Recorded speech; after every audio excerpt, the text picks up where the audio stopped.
It is great to be back home in Atlanta, Georgia, as the Braves tonight begin their final homestand of the 2015 season. The Washington Nationals are in town. The Braves and Nats, always a great rivalry. Should be a lot of fun as we finish up our final 3 games with the Nationals beginning under cloudy skies tonight. Hi again, friends, with Joe Simpson and Tom Glavine. Chip Carey, welcome back to the ballpark. Both the Braves and Nationals eliminated from playoff competition this year, but that doesn't mean there aren't some really good storylines to follow. A couple of left-handed batters have done serious damage against their opponents. We'll see what Bryce Harper and Freddie Freeman have in store starting tonight. Well, I think Bryce Harper, Chip, is going to be a runaway MVP in the National League. He's had an unbelievable season, and he's put up huge numbers against the Atlanta Braves. Freddie Freeman also has done great work against the Washington Nationals. So a match of 2 awesome left-handed hitters. When you look at the work of these 2 guys, check out that OPS. That is average slugging percentage and on-base percentage against the Braves this year. He's in 4th all-time. Willie Stargell had one of like 1.7. That's pretty good company for Bryce Harper. But Freddie's done some damage too, Tom. No, Freddie's done some damage as well. His numbers, I don't know if they're not quite as good as Bryce Harper's, but they're certainly right there with him. So it'll be interesting to see these 2 guys if they continue that success. And certainly for Bryce Harper, like you say, he has to be at the top of the list in terms of the National League MVP discussion.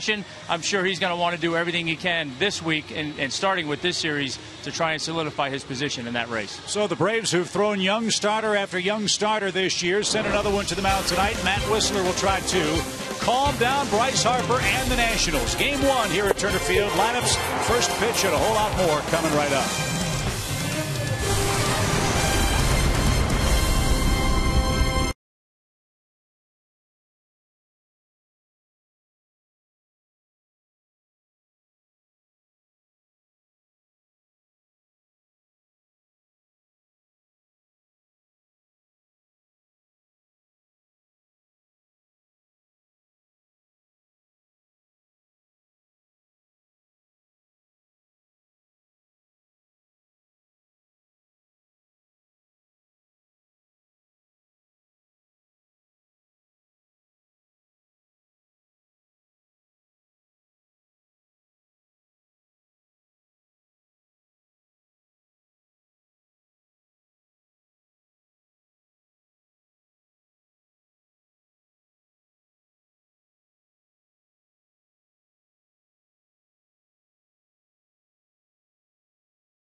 Low price every day. And we welcome you back to Turner Field. A little bit wet, slightly wet, but ready for baseball. The Braves get ready to go to work against the Washington Nationals. Good evening again, everyone. I'm Andre Aldridge, and Matt Wisler hopes to take care of his business on this particular night. And, man, what a nice debut it's been for the rookie. Making his fourth appearance against Washington, his third start. But remember, folks, take a look at the numbers for Matt Wisler. 6-8, 540. Making his 19th career appearance, 18th career start. This season really has been all about debuts, and man, was this guy unbelievable in his debut right here on June 19th against the New York Mets. A 2-1 thriller.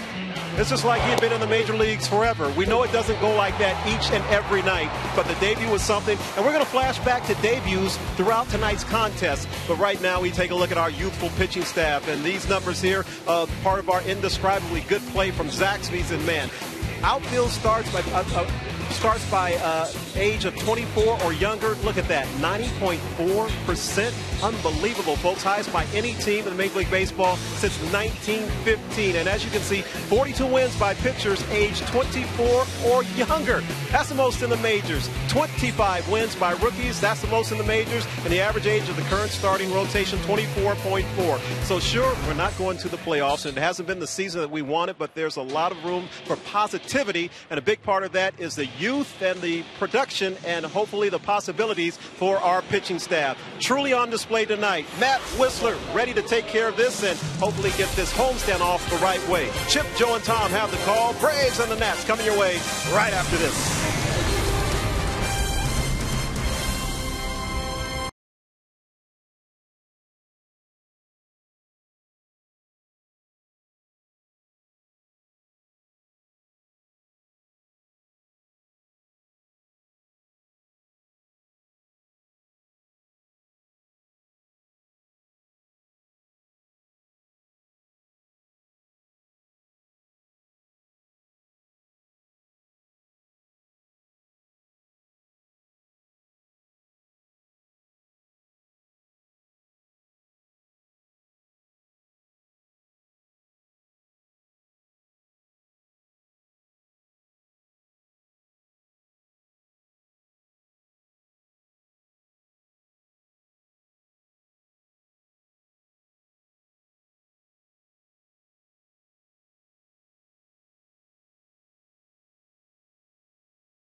Driving matters.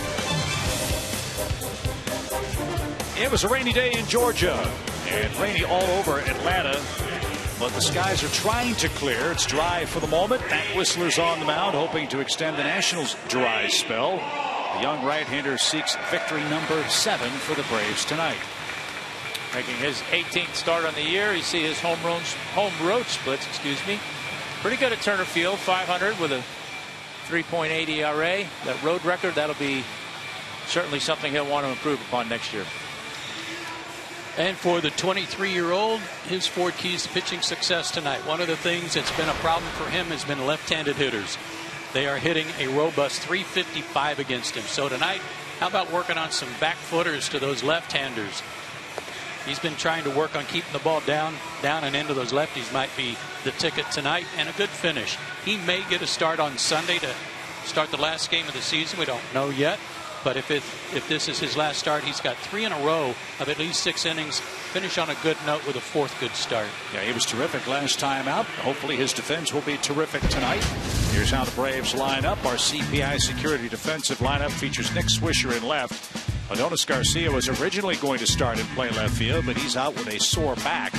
So it's Swisher, Bourne, and Markakis left to right. Freddie Freeman with his sore thumb still in there at first base. Hector Oliveira at the third base corner. A.J. Brzezinski behind the plate with Castro and Hamilton Simmons at second and shortstop. Braves owe the Nationals a little payback. Washington has dominated the season series this year.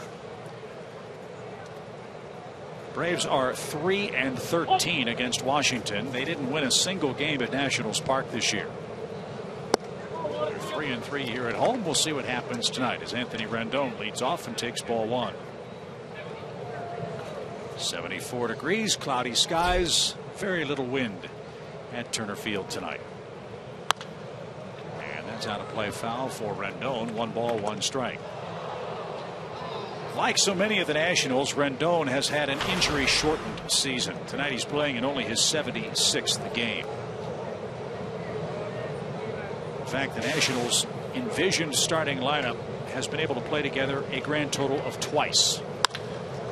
But when he's in the lineup, Rendon seemingly does that at will to Braves pitching. A leadoff single, and Rendon aboard to start the ball game for the Nationals. In my opinion, the one guy they've missed more than any of the others who missed time out of their lineup is this guy. Great year last year. Bad knee to start this year. Things just never got going until lately. Yeah, and with all the promise that this club had, I don't care what club you are, it's awful hard to go out and do what you're expected to do when you only got your lineup together twice all year. So tonight we'll get our first extended look at Trey Turner, who was originally a San Diego Padre. There was a big 3-way deal with Washington, the Rays, and the Padres. And Trey Turner was the youngster who belatedly came to Washington. And if Ian Desmond leaves via free agency, as many think he will, the thought is Trey Turner might step in and become the everyday shortstop in Washington next year. And he hits that one up the middle. Back-to-back singles for Washington, 2 on and nobody out.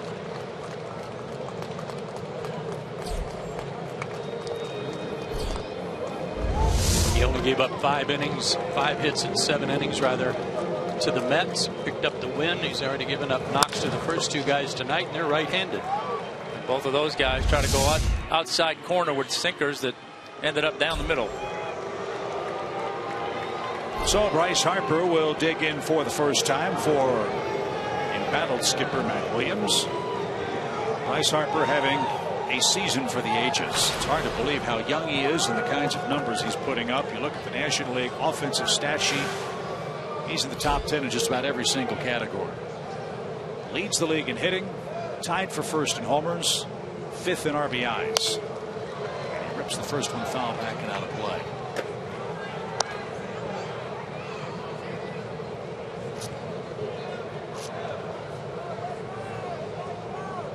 .336 hitter, 41 homers, 96 knocked in. Also leads the league in runs scored. And would like to do all he can in this series, get people talking again about his on the field ability, not his off the field stuff. Whistler got it by him quickly. No balls, 2 strikes. Harper has been an incredibly tough out for Atlanta pitching. He has 23 hits against the Braves this year and has scored 21 runs. That's a lot of runs in 16 games. No balls, 2 strikes.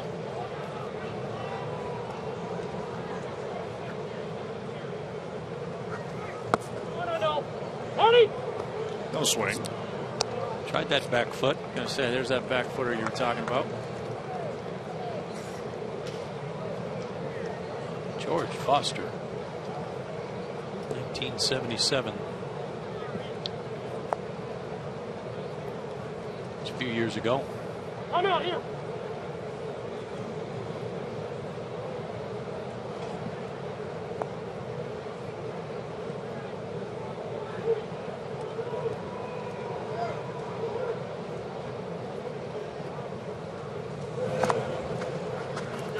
by Brzezinski. 2 balls, 2 strikes.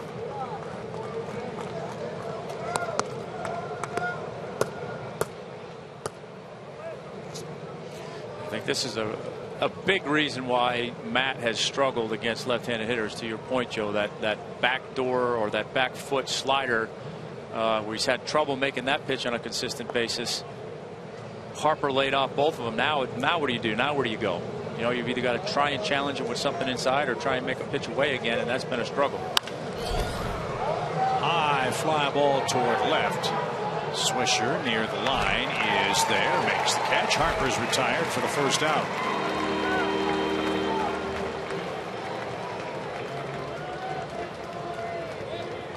And that'll bring up Jason Worth. Worth playing right field tonight. It's also been an injury-plagued season for Jason Worth. He's had horrible problems with his wrist. He's been hit by a pitch there. It's been a problem for him his entire career. And Worth began the season recovering from shoulder surgery. And Joe, you pointed that out the very first time we saw the National. He didn't look like Jason Worth at all. No, he couldn't swing the bat.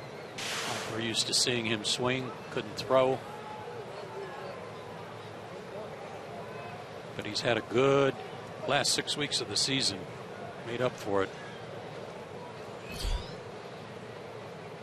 9 homers, 24 RBIs in 39 games.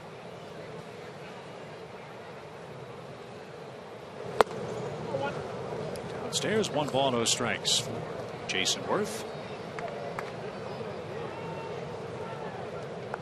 And the lefty-righty splits. Matt could use a ground ball here. Double play would end the inning.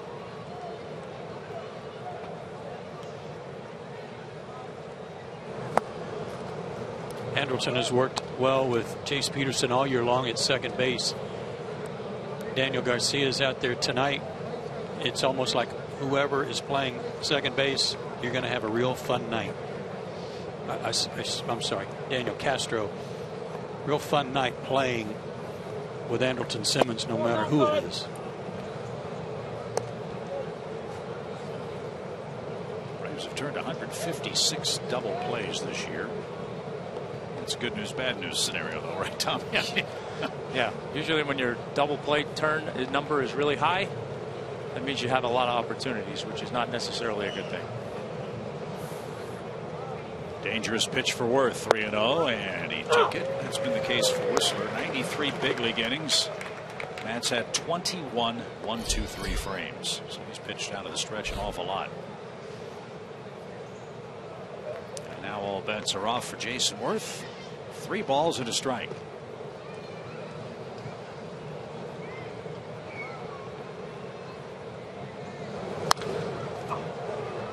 Worth wishes he had that one back. Full count.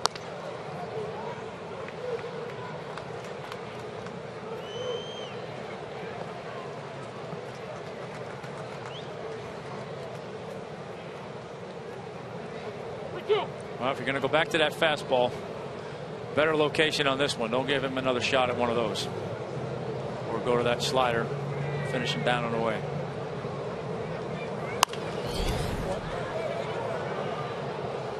Into the upper deck and still full count. That's a funny split, is it not? It is.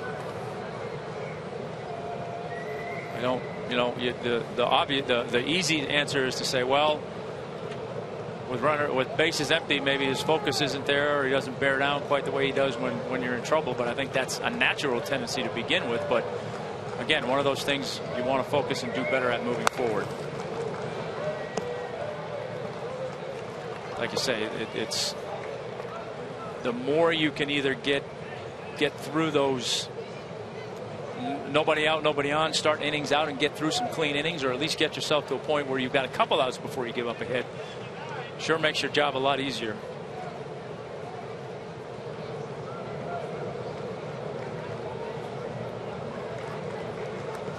Worth's had a couple of pitches to hit here.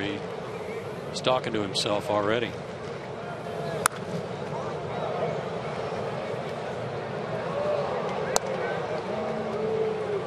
Time he swings and fouls one off, I feel like he's going to blow out his knee. Or wrist. Something. Yeah.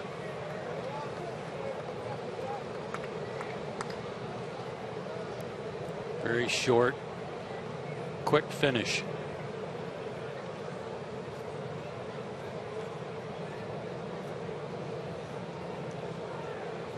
Pitch number 9 for Jason Worth. And he popped it up. Infield fly will take care of Worth. And Whistler's an out away from getting out of first inning trouble. And you have Clint Robinson coming up.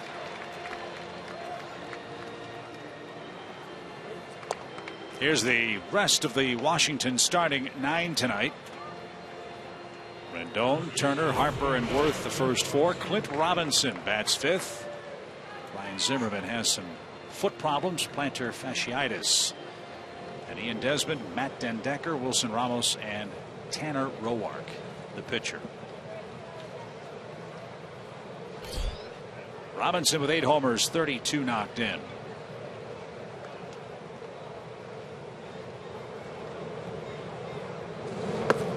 Tonight he's playing in his 121st game for the Nationals. And going forward into next season, all the injuries that their regular players have suffered gave players like Robinson a lot of opportunities to open eyes. And one would think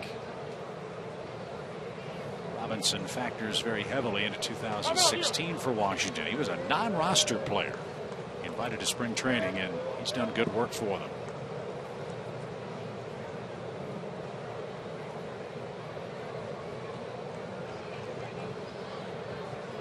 One ball, no strikes. In the air, popped up left side and into the stands. And out of play, it's even. Good fastball tonight, and he had a good one against the Mets. Worth couldn't get around on him. Harper popped one up.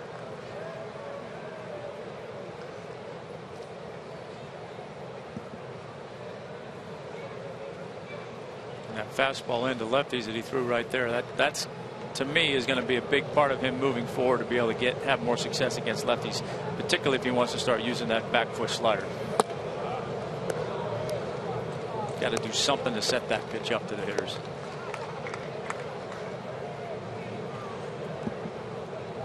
Robinson's from Braves country. He's out of Dothan, Alabama, and went to Troy University. AJ Brzezinski wants to slow Matt Whistler down just a bit.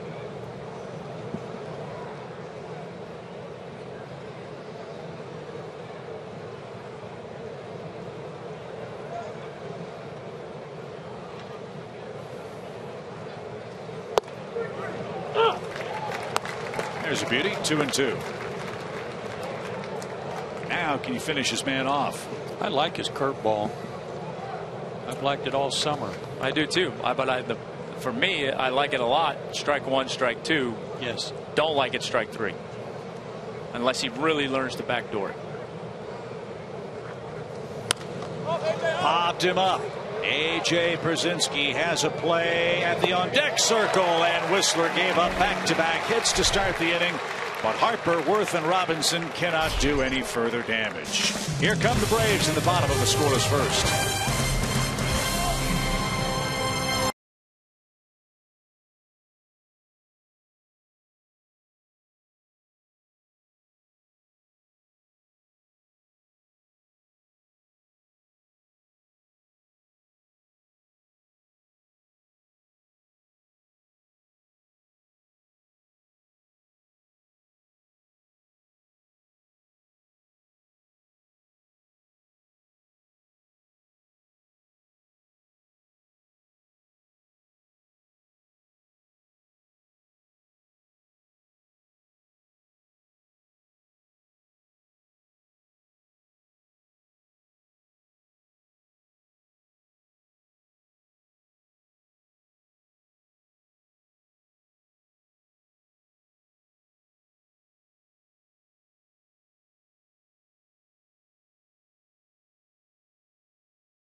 hits to start the top of the first. Here come the Braves looking for their 63rd win, and Nick Markakis will lead things off. Nick's had a great year for Atlanta.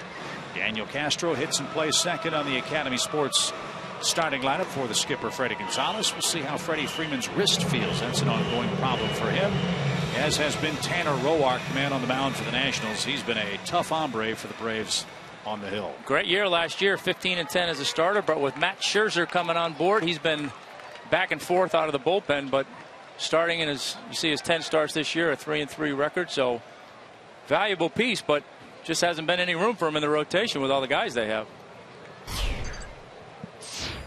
Big guy too, 6'2", 235.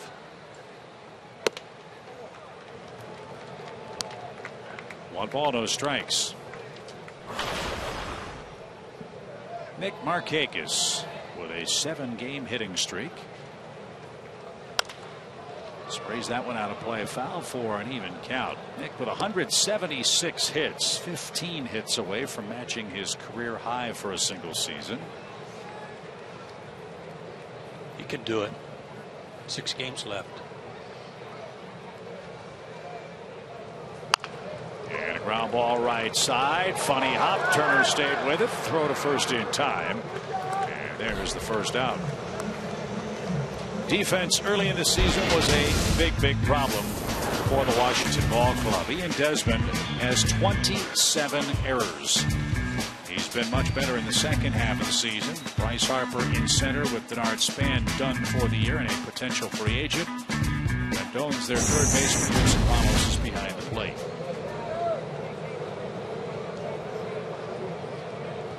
Here's Daniel Castro, the Braves second baseman, at 260, a homer and 3 RBIs. Ball 1.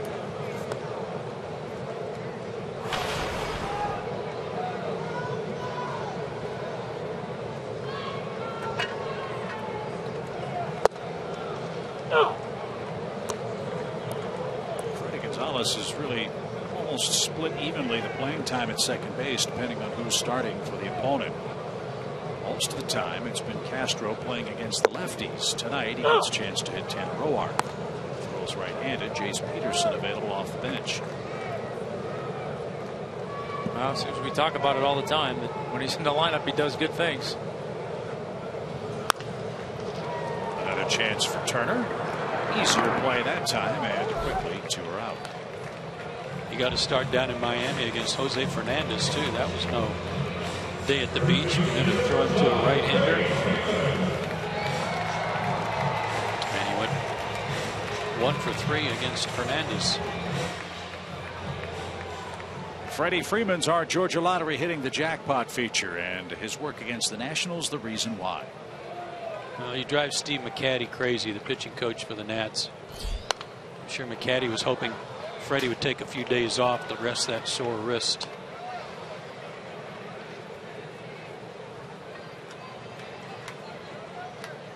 There's Steve. Strike 1, and got a piece of Ramos for an even count. Maybe here's where, as a team, as a staff, you say, you know what, we've had no success against this guy. We got nothing to lose. Let's pitch him completely backwards from what we've done up to this point in time and see what happens, and maybe they'll have something to work with going into next year. See, I love that kind of thinking. What have you got to lose? Yeah. Learn something.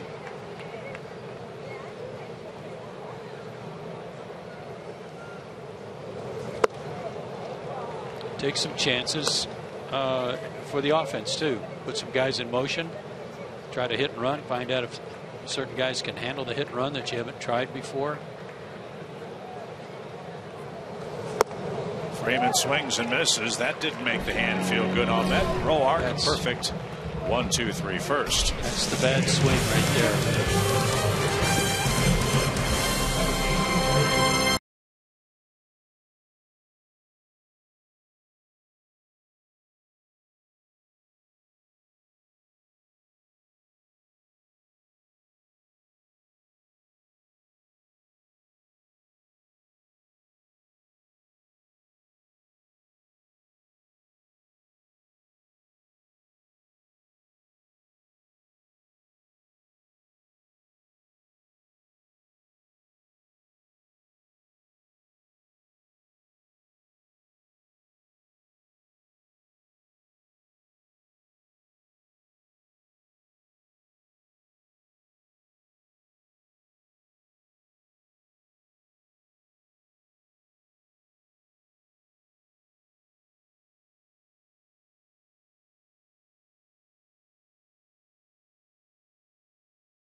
15. Talked with Matt Coney about that. For 47 years, Delta Airlines has been the charter partner for the Atlanta Braves, and we really thank them for another fantastic year in the air.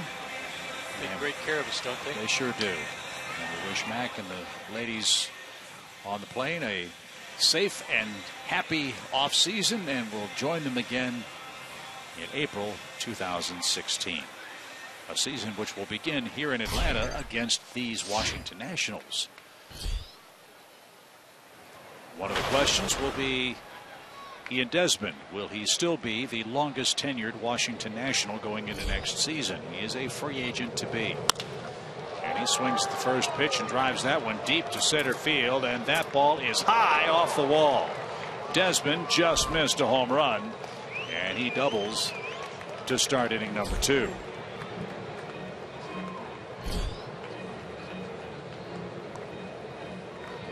.27 doubles for Desmond. Well, there we go with the bases empty again, and breaking ball that was more of a proverbial cement mixer than it was a breaking ball.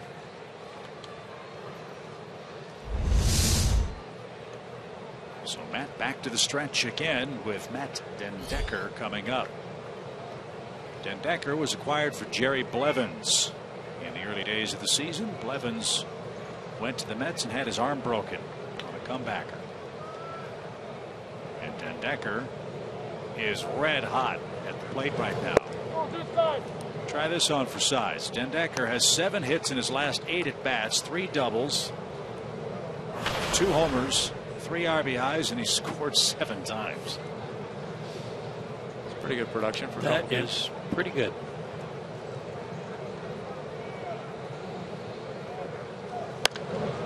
Little pop. Freddie Freeman calls Matt Whistler off, makes the play. There's the first out for Wilson Ramos, the catcher.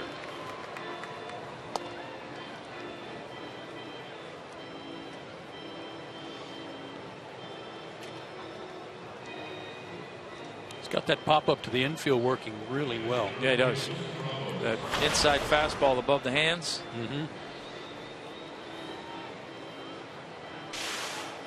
That's something Joe's talked about a lot with regards to Matt Whistler and Williams Perez, even Mike Foltynewicz. When they have pitched inside, they have been much, much more effective. Runner at second for Ramos. And that's driven toward right, but playable for Markakis. Desmond's going to tag. He'll take third on a line drive out. And Tanner Roark will try to help himself with a runner at third base. Well, I don't have to really speak to that to make Tom agree with me, because I know he does understand that. But as a hitter, I'm just speaking from a hitter standpoint tonight. If you're busting me in, I've got to respect that more than I do anything middle of the plate away, soft. Yeah, you don't want a hitter to be able to eliminate one side of the plate. In your 22, 23-year-old major league years, Tom, was that a difficult thing for you to come to grips with as a neophyte major league starting pitcher? As a young guy, it was, sure. You know, because it's you're trying to find command to begin with, and it's always tough on the inside part of the plate.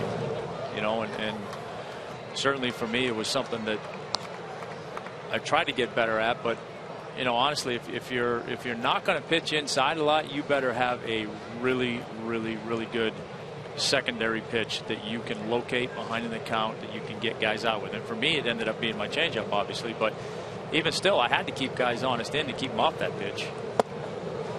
And with 2 strikes, he fires that breaking ball and got 3 outs on 7 pitches. And Whistler works around to lead off Desmond double. No score.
With you. Braves fans, we're 2 days away from that free post-game concert by one of the hottest new stars in country music, Sam Hunt, brought to you by Coca-Cola and Delta Airlines this Thursday night. It'll be the season finale against the Washington Nationals. Ryan Weber and Steven Strasburg, by the way, are the pitching principals in Game 3 of the homestand. Go to Braves.com/Sam Hunt and buy your tickets today. So Matt Whistler's had base runners all over the place. He's had 3 of them, in fact. Washington hasn't been able to push across the first run for Tanner Roark, who, as Tom mentioned, was a 15-game winner last year with a sub-3 ERA, but no place in their rotation for him to start. And ping-ponging back between the rotation and bullpen, Tommy, may be affecting him here in the last month. Look, it's not easy to do. You know, volume, flipping the lineup 2 or 3 times, and he's really struggled the second and third time through the lineup, which would be somewhat indicative of not being in that situation as much this year where you're flipping the lineup. AJ Przinsky leads off. It's not often that you're gonna replace a 15-game winner in your rotation with something better. Well, they did. They did. I would say Max Scherzer's just a little more accomplished than Tanner Roark. As AJ rips one into center field, another hit.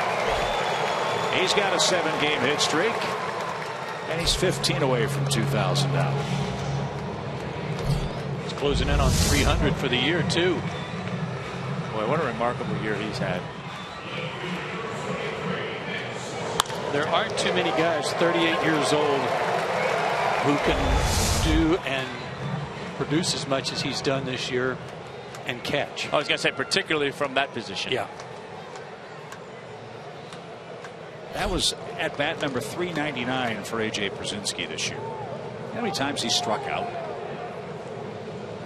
First the pitch to Nick Swisher, which is bounced to first, and the Nationals turn the 3-6-1 double play. Robinson to Desmond to Roark. Remember, AJ Przinsky's hit in the middle of this lineup all year long. He's been a big run producer for the Braves. He struck out 36 times. I was going to say less than 50. What's this? What's this? Okay. He's still doing all he can to try to get in the way. That's him. That's him. Two outs for Hector Oliveira. Yeah, that's like you say. What do you got to lose? You know you're going to be out. So, yep. Hey, maybe they won't. If he hits you in the back, maybe they won't catch it. Skip one off your helmet.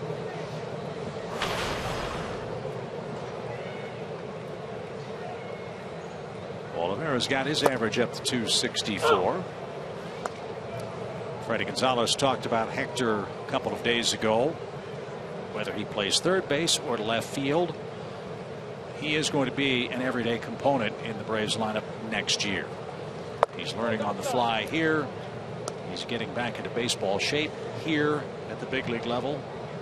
The plan is for him to play winter ball in Puerto Rico and then be ready to go in spring training next season at a position yet to be determined. When he connects, the ball jumps off his bat. It really does. Truly does. Strong man.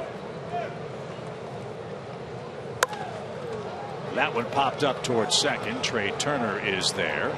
And Roark has an easy time of it. Oliveira hit that one. That's not one of them. No, right off the end of the bat. He's had a few of those too. No score heading to the third.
One hit came just a moment ago on the bat of A.J. Brzezinski, who at the ripe old age of 38 earns our Toyota Key Play of the Game honors. He's beat 30 since right after the 4th of July. Just climbing up the ladder in so many different categories among catchers. Closing in on the 300 average, as I said. He might have to wait until next year to get that 2,000th hit, but it's going to come. And that leads to the question, is A.J. Brzezinski going to be an Atlanta Brave next year? He's a potential free agent. As Rendon bats to lead off the third. There's no secret that Christian Bethancourt was the man that everybody had hoped would be the #1 leading catcher for the Braves this year. For many reasons, it hasn't worked out that way. On the stretch, with Bethancourt nursing a sore thumb, A.J. Brzezinski, because of that and his good work, has been the lead catcher almost the entire season for Atlanta. Assuming he wants to play, I would imagine he's back here, unless because of the season he had, somebody's willing to just really give him a crazy contract. Toward third, Oliveira's got it. Let's see if he makes a strong throw to first. He did that time and got Rendon for the first time, 1 down. I think there's another part of this too, and that was last year. He went from Boston to St. Louis, and he was backing up Yadier Molina. That's understandable that when you take that role, that's what you're going to be doing. AJ has hit, as we said, almost 300 this year. He's done a great job behind the plate. He's been a good influence on these young pitchers. So with that in mind and the kind of year he's had, is he going to be willing, if he does come back to Atlanta, to be the backup as he was supposed to be this year? Right. And pretty much took the job. Who's going to beat him out unless you go sign another catcher? Well, that's what I'm asking. Is that, or perhaps saying, is that he may want to know, what do you foresee my role to be before I come back? I had a good year. I don't want to come back and be the backup. I played better than the other guy. A strike for Trey Turner. 1 ball, 2 strikes. Well, as good as the offensive numbers have been, I can't imagine how difficult Brzezinski's job was this year in handling this pitching staff.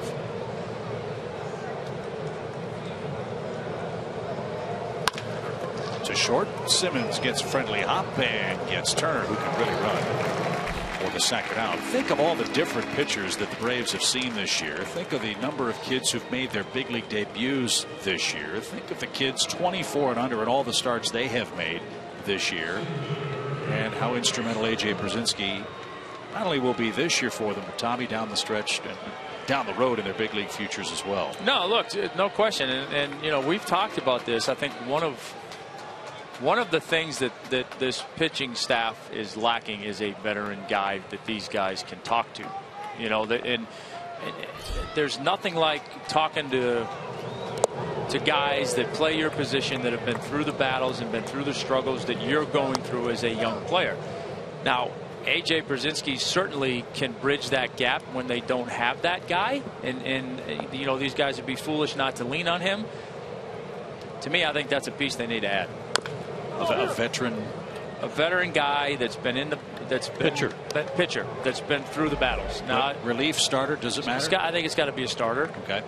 Preferably would be a starter. You know, it's just like I said, having gone through that as a young player, it was so valuable for me to have guys around like Rick Mailer and Zane Smith and you know, guys like that that went through the struggles that I went through. You know, it's much easier to talk to somebody about what's going on that can relate to what you're going through. I mean, I'm sure AJ knows what they're going through. Absolutely, but he hasn't gone through. But he hasn't gone through it. Right.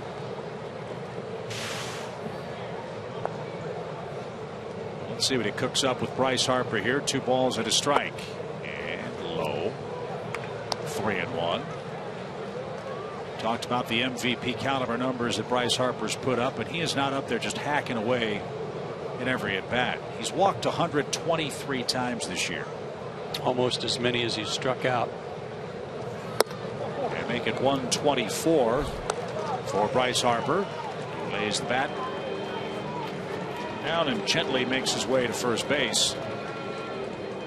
Bryce Harper just passed Ken Singleton for the most walk in single season franchise history for the Nationals and Expos. Ken Singleton did that in 1973, and there you see just ridiculous numbers for Bryce Harper. MVP. Yeah, I'd be surprised if he's not.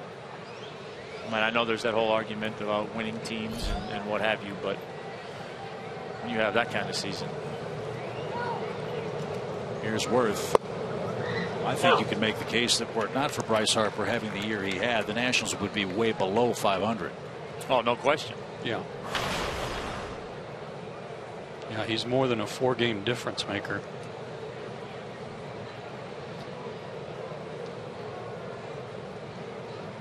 No balls and a strike for Worth, who popped out his first time up. Yeah, odd thing for me about his numbers though this year, and he's hit third I think virtually all season.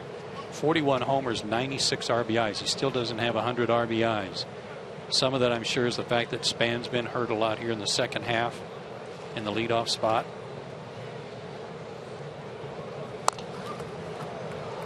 There's your knee thing again. Yeah. And the other one is Rendon. Rendon was hurt so much, and normally he's batting second, so he hadn't had those guys on base a lot.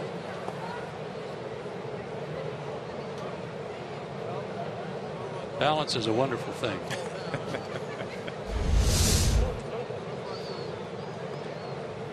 All right, so Matt's gotten Worth quickly behind 0-2. Let's see how Whistler approaches this sequence.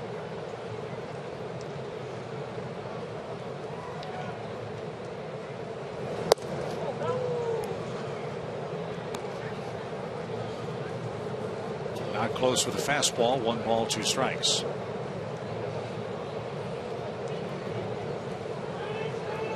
Well, after that fastball away, I wouldn't mind seeing him start that slider a little bit closer to that outside corner and see if he'll bite at it. That skipped up there. 2 balls, 2 strikes.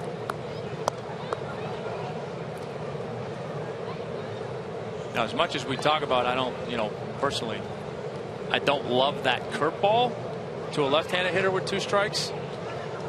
Right-handed hitter's different. I wouldn't mind so much seeing that with 2 strikes against a right-handed hitter.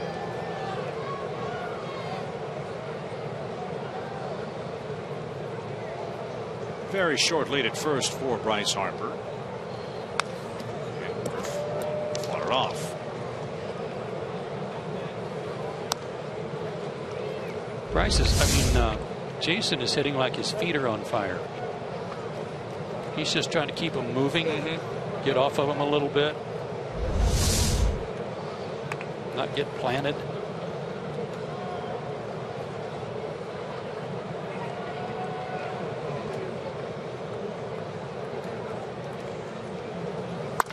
Ground ball to second. That should be easy, and it is. Nice work by Whistler. A 2-out walk. Nothing comes of that. He's due third in the third in Atlanta, where we have no score.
Also time for our AT&T Viewers trivia question. It features the Nationals outfielder Bryce Harper. He leads the league with a .336 average. Name the last National or Expo to lead the league in batting average.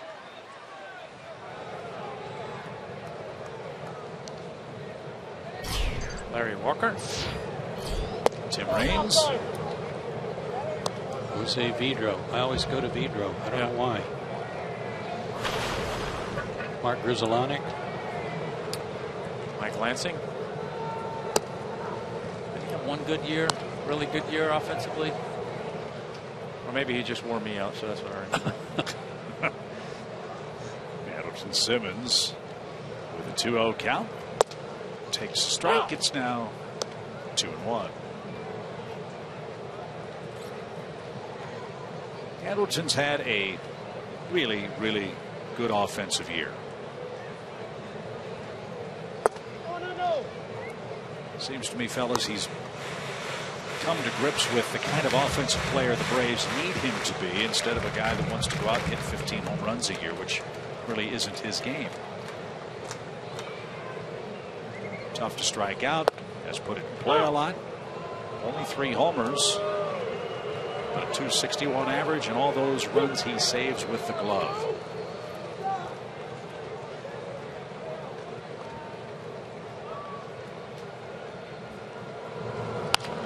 And that one is up the middle. Desmond, 360 spin. What a play to Rob Simmons. He has no trouble making the spectacular play. It's the easy one that sometimes gives Ian Desmond trouble, and that one was a beauty. Yeah, you're way better off hitting the ball right at him, where he's got some time to think about it. Not on those. Great athletic ability. Nice pick over there by Robinson. It looked like 2. It's always amazing to me, those shortstops that can do a 360 spin and have any idea where first base is. Right. And it's hard to believe with that play that he's made as many errors as he has this year. 2 balls, no strikes for Michael Bourne. Michael's got a 7-game hitting streak. He's had to work hard to get that average over 200 as a Brave, and he's got a line drive here with 1 out. And we've said it a couple of times. If anybody in a Braves uniform deserves a hot finish, it's Michael Bourne, with all the atom balls he hit in the first couple of weeks since coming from Cleveland. He had a good road trip. He had a good series in Miami. Carries it back home.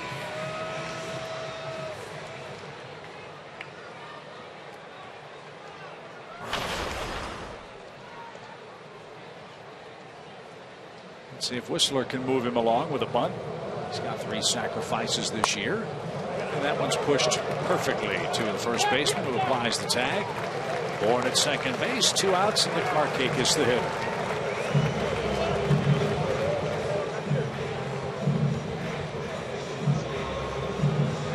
Sure looks easy when you do it right. They've done it right more often than not this year. And a big improvement this year. Very much so. So Matt helps himself. Let's see if Markakis can reward him with a run-scoring hit.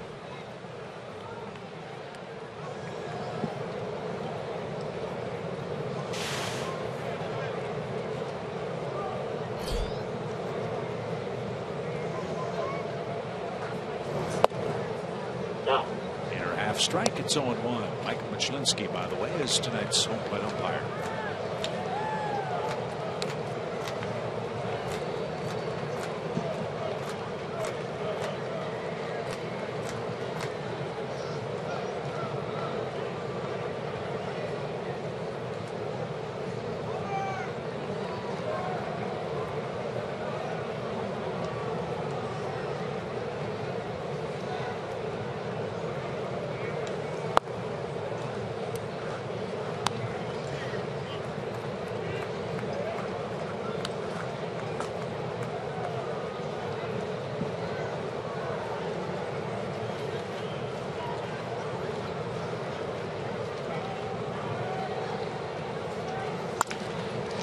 Turner at second. Backhanded stab from the cut of the outfield grass. Scott Markakis and Michael Bourne left aboard in the Atlanta third. He's into the fourth. Still no score.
Scoreless ball game, and originally earlier today Adonis Garcia was in the lineup for the Braves, but his back stiffened up a little bit. He wasn't able to go, and in a way that's why Nick Swisher got in the lineup today. Fred Gonzalez telling me that he had a little talk with Swisher to say, look, you don't have to prove anything to me, so I want to kind of rest you and make sure you get a little bit of rest. And then it wasn't until later he found out about Garcia, and that got Swisher in the lineup. And Freddie said that when he talked to him before he could actually finish the sentence, Nick was like, I'm in. Put me in. I'm good to go. But that's no surprise to you guys upstairs, I know. He loves to play. Yeah, I don't think that would take a whole lot of coaxing to get Nick to say, yeah, I'll play. Yeah, no, not at all.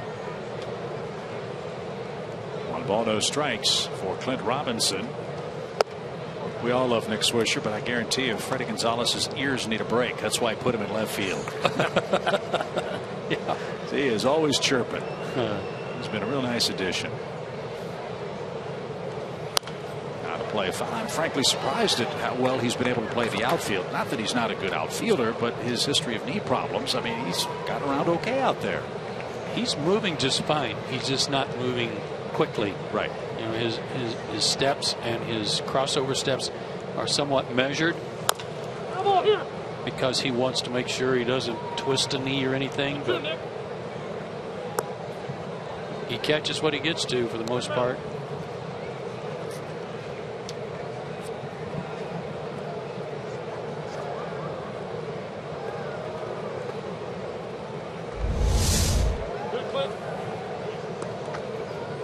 Gonna need a bigger shin guard.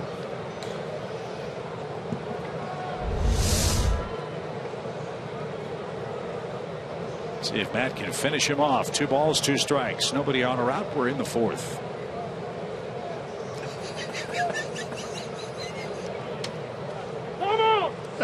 Did you see AJ? AJ couldn't see. He gave me a fastball, so he put it on his chest, and he put it up here, and then he put it over here. It was all over his chest protector, trying to find a place where he could see his finger. Great. Fly ball to center. And playable for Michael Bourne, who's got it. And there's out number 1. Here you go. Here's a sign. Hard to see his finger.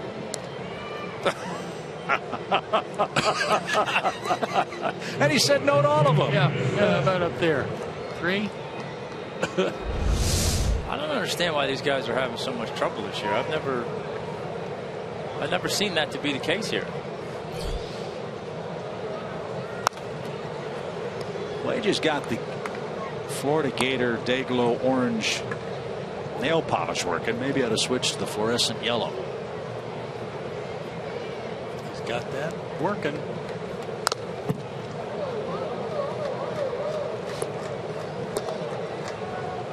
balls, 2 strikes.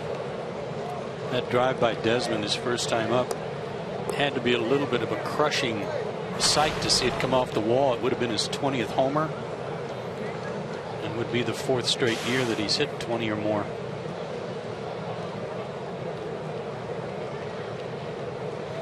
To go. Yes, he did. Desmond's rung up. There's out number 2. Second strikeout for Whistler tonight.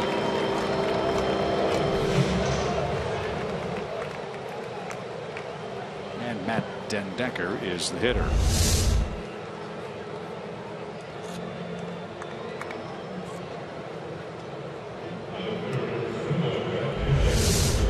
Good pitch.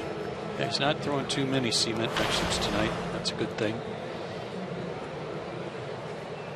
Dendecker popped out with Desmond at second base last time up, so he's 0 for 1.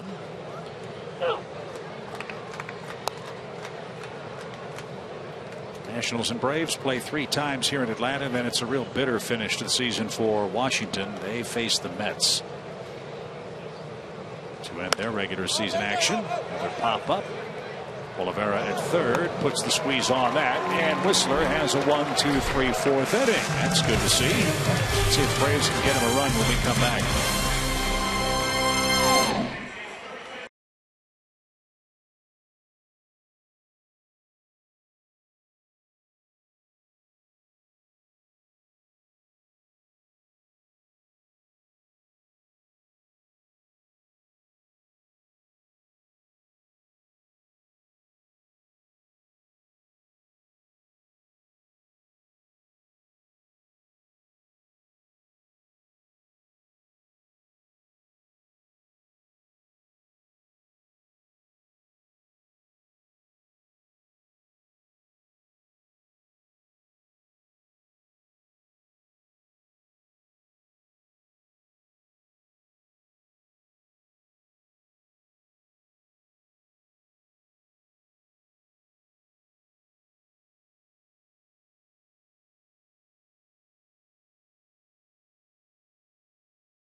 Don't miss Fan Appreciation Weekend and the final home games of the year this Friday, October 2nd, 3rd, and 4th with the Cardinals in town. That Fan Appreciation Weekend presented by Gas South. Mystery Gate giveaways for the first 10,000 fans through the doors each and every day. Go to Braves.com/tickets and get your seats today. Cardinals have a shot at 100 wins. They'll have to wait till tomorrow. Their big game with the Pirates was rained out today. They're going to have a split doubleheader with Pittsburgh tomorrow. And when the Cardinals get here this weekend, an old familiar face apparently is going to be ready to pitch. Adam Wainwright has been cleared by their training staff, fellas, to resume his pitching activities. And he's going to work out of the bullpen this final week for St. Louis. And wouldn't that be a huge boost for him? And an amazing recovery from the torn Achilles in May. Beginning to rain here. Just ignore it. It'll go away. Good call. That's high to Castro. 1 ball, 2 strikes.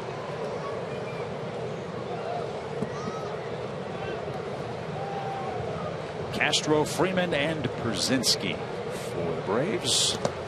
And that one bounced up there. Ball 2. It's quite a game between the Cardinals and Pirates last night. Of all things, the Pirates' outfield defense let them down, overrunning a ball twice on the same play. And they had a 500 chance to score a run in that game. Yes, they did. All kinds of offensive chances, but just couldn't break through with the first run of the night. That really damages the Pirates' hopes of catching St. Louis in the Central. Pittsburgh 4 back and 3.5 games ahead of the Cubs. To third. Nice pick, Rendon, and he's always had a strong arm. Nice play. Astros retired, 1 out. So it's looking like the wild card of the National League is going to be the Pirates hosting the Cubs. 1-game shootout. Boy, they really missed Rendon this year. Sampling of some good defense from him. Well, it's weird how Cardinals won last night, gave them a little breathing room. But if you're the Pirates, you still think you've got a real good shot at winning the last 2 games. Except it's a doubleheader. Right. It's so hard to sweep.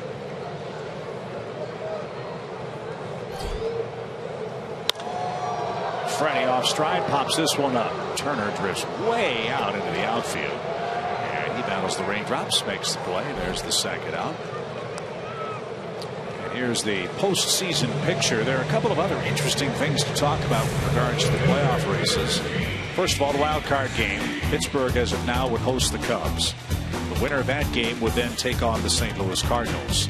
The Mets and Dodgers is interesting because right now the Mets have actually passed the Dodgers as far as having a better record, and that means the Mets would host the first couple of games in that series and would have home field advantage head-to-head with the LA Dodgers. His first 2 games at home are pretty big in a 5-game series, aren't they? Yeah, they are. No matter who's pitching for the other team. For sure. And the same is true over in the American League, where the Toronto Blue Jays have caught and passed Kansas City for the best record in the junior circuit. There's a drive down the right field line for AJ. Goodbye. It's a home run for the Braves catcher, and Atlanta strikes with 2 outs and leads 1-0.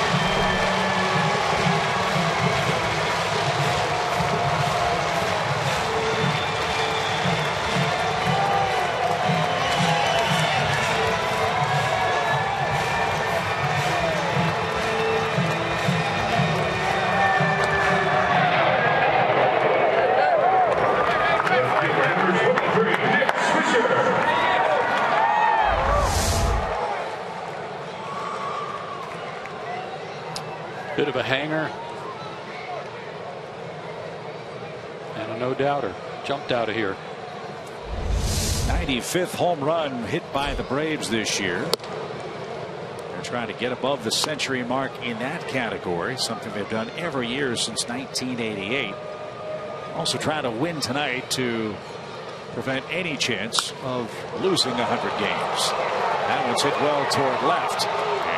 Caught on the track by Matt Den Decker. Nice play. That ends the inning. But A.J. Pierzynski's having a good night again tonight. He's 2 for 2, and he's knocked in the game's first and only run.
Miami Sports and Outdoors. Right stuff, low price, every day.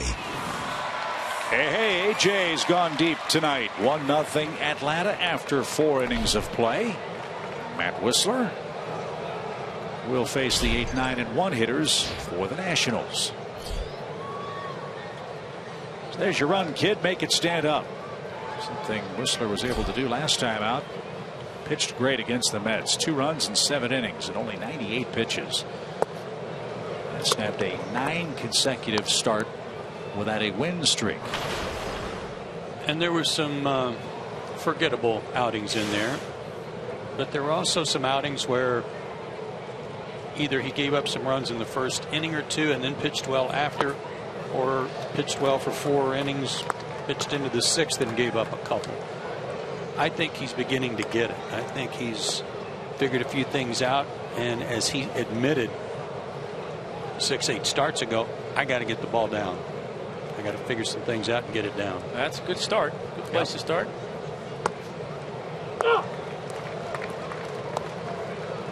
Had a birthday, so that helped. That helped. He's 23 now. He's a year older and smarter.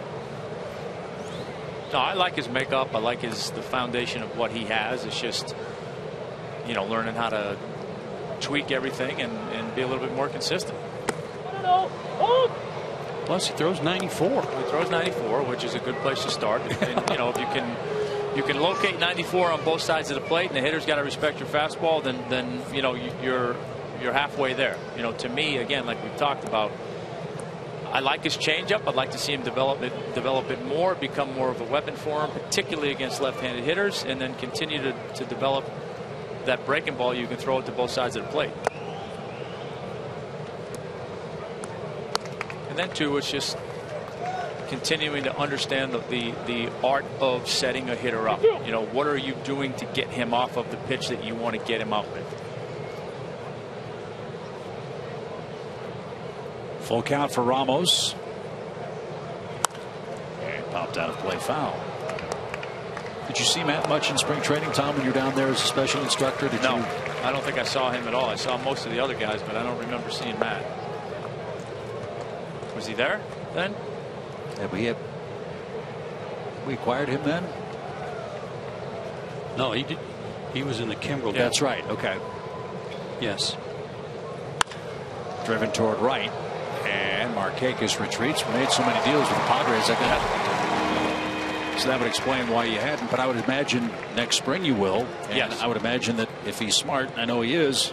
Tom, help me with my changeup. Well, I'm a phone call away. He's set down 5 straight after the walk to Bryce Harper. Now Tanner Roark is the hitter. He struck out to end the 2nd inning.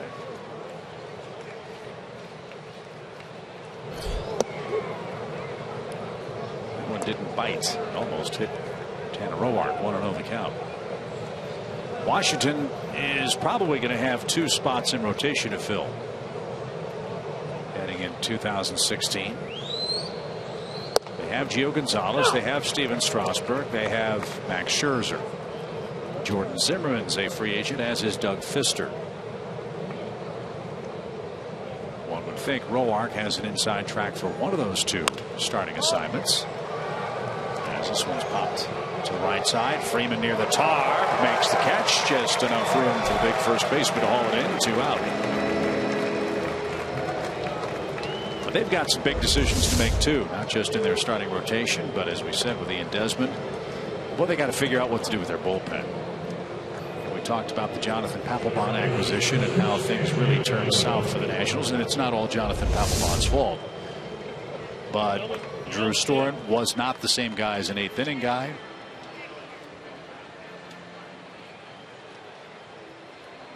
In fact, the Nationals had 10 blown saves after the trading deadline.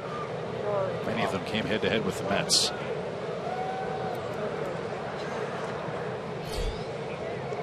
Two outs for Rendon. And he takes ball 1. I'm told that the Blue Jays turned down an offer for Jonathan Papelbon because they didn't want him on the club, and they actually were going to give up less than the Nationals had to give up. Papelbon is under contract next year. I believe one of the provisions that he was able to get taken care of was his $11 million option was picked up. Yeah, I know we talked about it at the time and kind of were questioning what that was about. And you know, certainly, like you say, you can't pin the collapse all certainly on Jonathan Papelbon's back, but you know, I think it almost seemed like that was a move they made for the sake of making a move to say, hey, look, we did something at the trading deadline. 2 balls and a strike for Anthony Rendon, and popped out of play. That was one of the things that John Sherrills and Bobby Cox were so good at, combining to figure out who would be a good fit, not just who would complement what you already had working that particular year, but does this guy fit on our club? There weren't too many that they missed on that, that side of things. Full count to Rendon.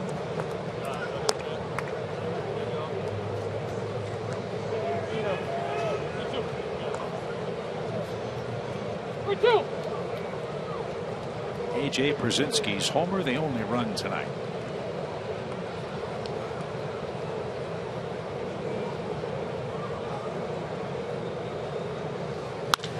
Fly ball well hit center.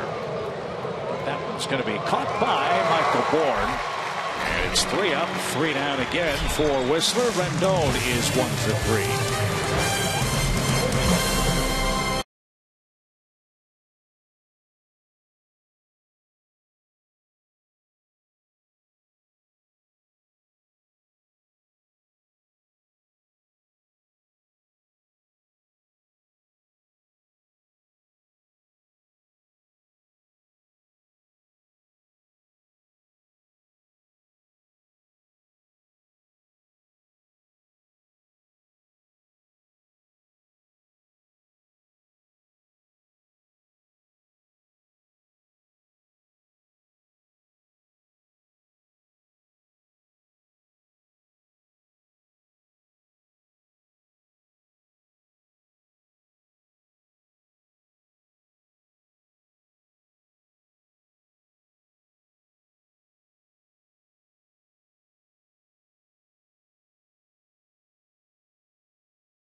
Year, but an embattled man this season for Washington, who had a 1-game lead through July 28th, but has lost 10 games in the standings since the trade deadline to the New York Mets in the National League East.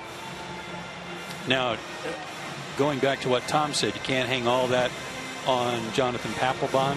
Likewise, I don't think you can hang all that on Matt Williams because of the way his team was disrupted, and now he had to handle that. Now he had to kind of massage that bullpen and figure out lineups without all his key players. I'll be surprised if he's able to keep his job, but I think he deserves another shot with a healthy team. Again, you can't help but give him the benefit of the doubt in this regard. Managers don't get dumber, first of all, and secondly, he had his envisioned lineup together for 2 games. 2. No, you're right. You're absolutely right. And that's not to say that the Mets didn't have injuries as well. They had as many important critical injuries as the Nationals did. But it seems like all the deals that Sandy Alderson made at the trading deadline were the perfect moves. And as Mike Rizzo said in the Washington Post, I believe it was today, things went bad for the Nationals early and often and never really got better for any lengthy period of time. No, and you know, like you said with the Mets, you know, these two clubs with all their injuries, it's, you know, you don't know who those guys are going to step up and fill the gap. obviously for the Mets, their guys did a better job until they were able to get guys back and then ultimately make some trades that really enhanced their club at the deadline. Yeah, the Mets weren't as good a team at the outset. No. And that's why everybody had this team picked to win it all. But that got the elbow guard. Maybe it didn't.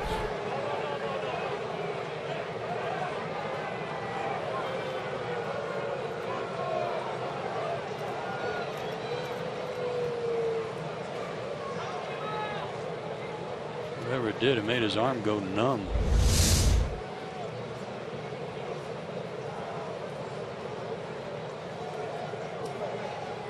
Yeah, maybe right on the seam. Yeah.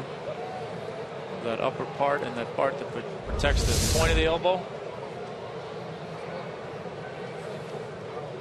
We've been talking about that old school elbow guard he wears. Might be time to try a new one.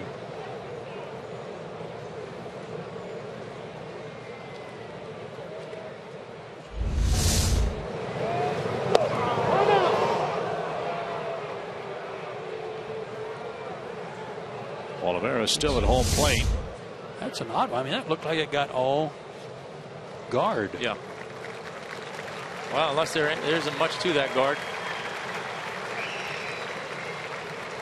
And I don't know if Hector's going to be able to stay in the game. He's making his way to the Braves dugout steps.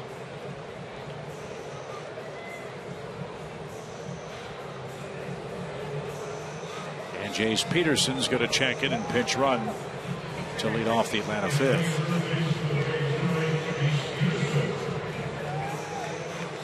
Donis Garcia with a stiff back scratch from the lineup tonight. Looks like Jace will go and perhaps stay in the game, play second, and then have Castro go to third. So 1 on, nobody out. And Anderson Simmons, the batter. Desmond robbed him with a nice play to start the third inning.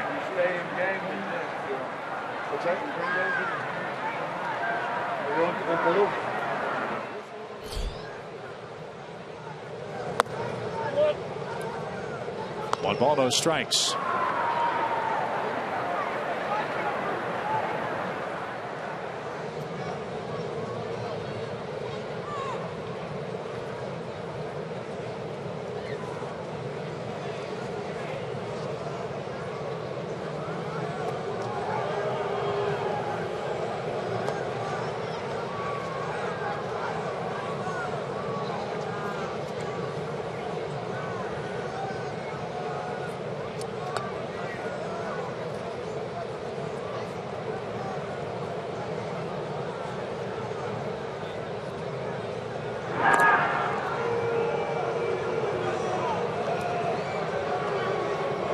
Tommy, I know you haven't done a game in a few days.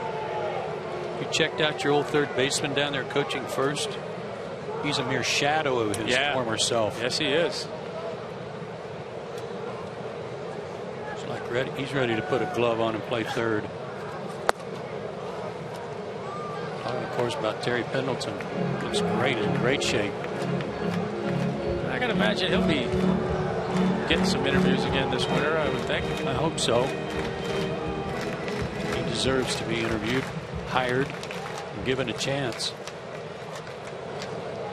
He's bragging on his conditioning today, and he goes, "Oh, don't worry about spring training. I'll be another fat boy." There's a foul ball down the third base line for Simmons. 2 balls and a strike.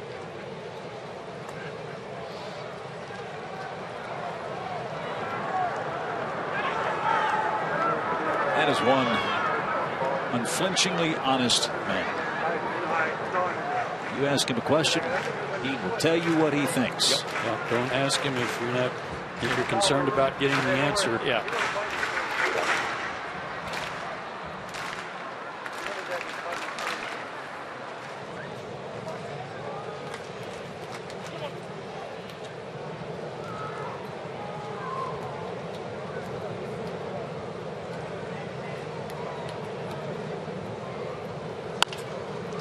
Driven foul, 2 balls, 2 strikes.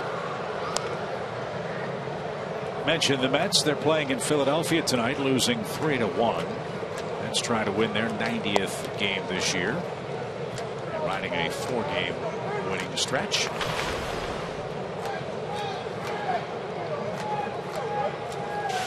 Cubs are in Cincinnati tonight. That one just getting underway at Great American Ballpark. Here it's 1-0 Braves on an A.J. Brzezinski homer. Toronto was rained out in Baltimore today. Yankees are losing to Boston 6-4. Toronto's magic number to win the AL East stands at 2.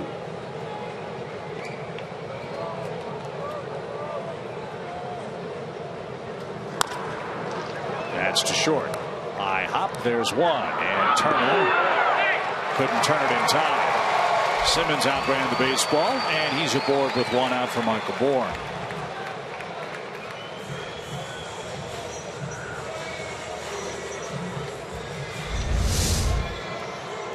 High chopper gave him a little time to get out of the box. And I don't know if Robinson caught this ball cleanly. Yeah, I guess he did. Good pick.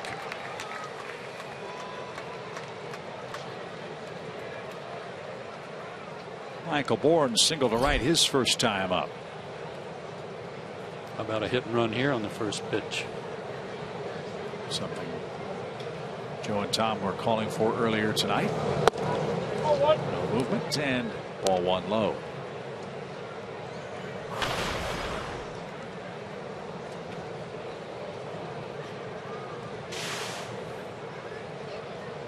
Hit and run, first and third. Whistler with a squeeze play. Markakis with a homer. That works out okay. Yeah. Sounds pretty easy.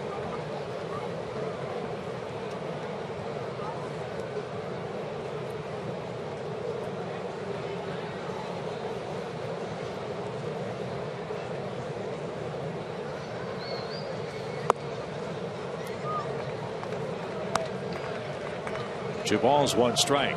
Roark's got a good arm. He throws his fastball 92 to 95. A couple of different breaking balls and a changeup. As we've said, and as Tom pointed out, no slouch last year, a 15-game winner.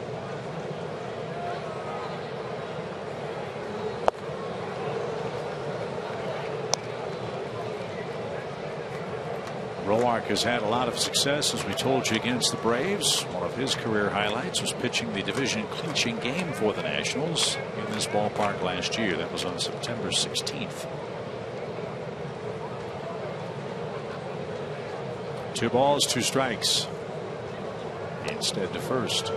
Another part of this ball club, on top of the injuries and an off season or two from different guys, is the fact that everybody in the division was gunning for him, because, and you could say that about the whole National League gunning for him, because they were pretty much handed the National League pennant.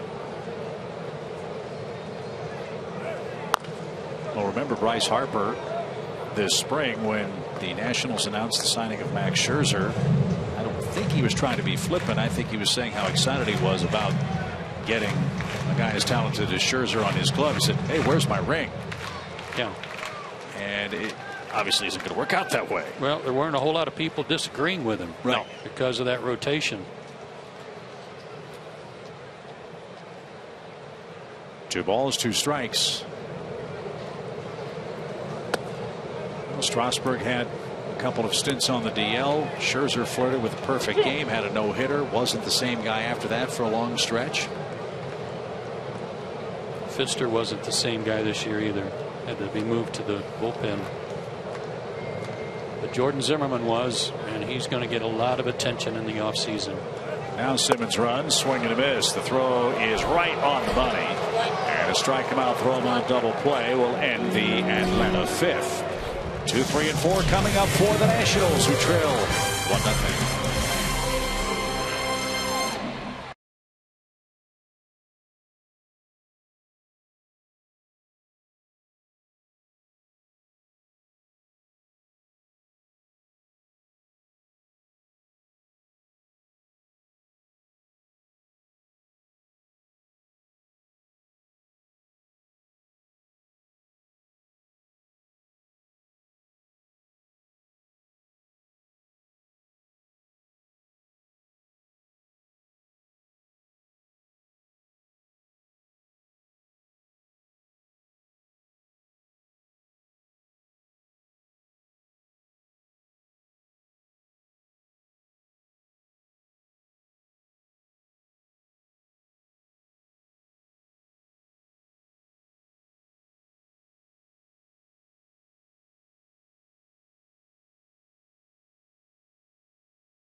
news this season. One of them, the flame-throwing Mike Fultonevich, who debuted against the Reds on May 1st. He allowed only 2 earned runs in that ball game. Picked up his first big league hit and RBI as the Braves won the game by a final score of 4-3. And I sure hope Mike's doing okay.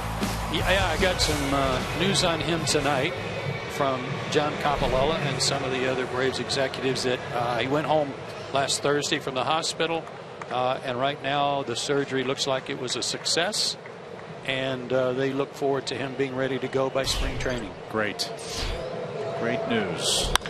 Trey Turner, first pitch, drives that one deep toward left. Swisher will turn and admire that one as Trey Turner has just hit his first home run.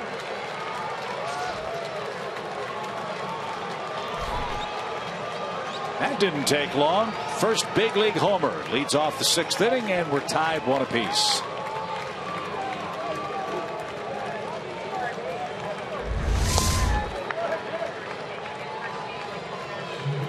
There was no doubter about this one, so congratulations to him on his first. That's what you call an ambush right there. For that fastball, get ahead in the count, and hitter has other ideas.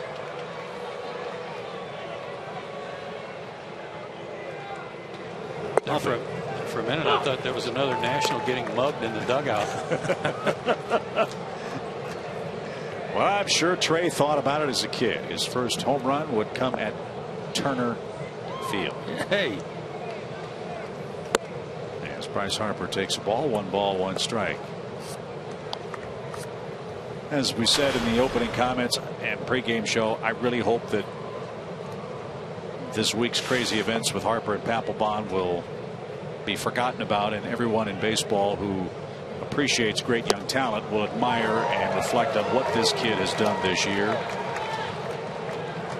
We're Braves fans. We want to see the Braves beat Washington every chance we get, but this guy's having one of the great historical seasons in the history of the game, and especially at his tender age. Well, if people don't do that, then shame on them. He just took strike 3 for out number 1 in the inning. That delights fans who are here. 3rd strikeout for Matt Whistler. I think Bryce has always been that guy that is a little bit of a lightning rod, and then there's that backdoor breaking ball. That's where it's got to finish, not over the plate. But he's young, he's talented, he's a lot of things, and he maybe hasn't done some things the right way early in his career. So I think it's easy for people to jump on that I don't like Bryce Harper bandwagon, and those are the people that no matter what he does, they're going to be looking for something wrong. I don't dislike him. No. I admire the fact that he can do what he's doing at age 22. What I want to see him do, and what I hope he embraces, is some of the responsibility that comes along with being one of the top 5 players in the game. He might be one of the top 1 or 2 players in the game. Agreed. Yeah, agreed. And with that comes you have to know how many people have eyes on you. Every at bat, every ground out, every pop up, not just on every trot around the bases. Worth didn't get that. Whistler all of a sudden painting corners. Back-to-back strikeouts after the Turner homer. 2 outs.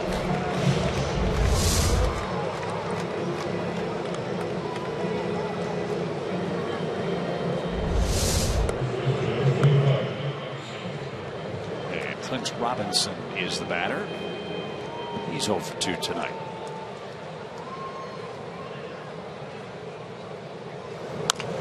And a slow roller out towards second. Jace Peterson just checked in and handles that one cleanly.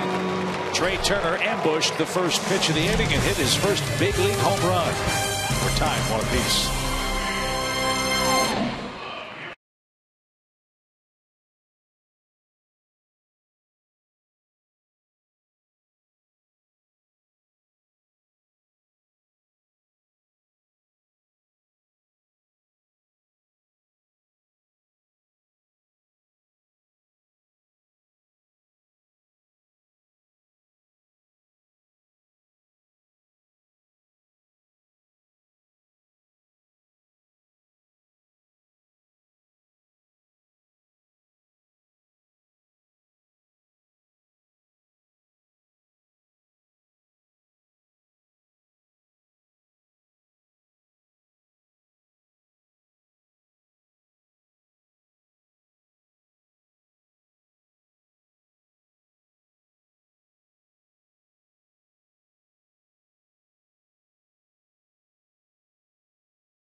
I like the way that it's staggered tonight because both pitchers are doing a good job of scattering some hits, and they both have good command, and two guys have hit solo homers to account for all the offense.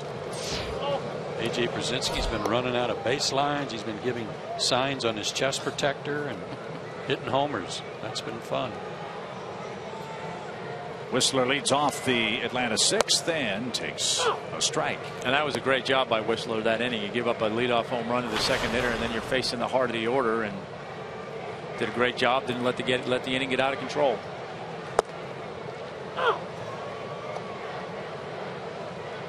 Hit it to left. Oh, the old Bay fog rolling in again.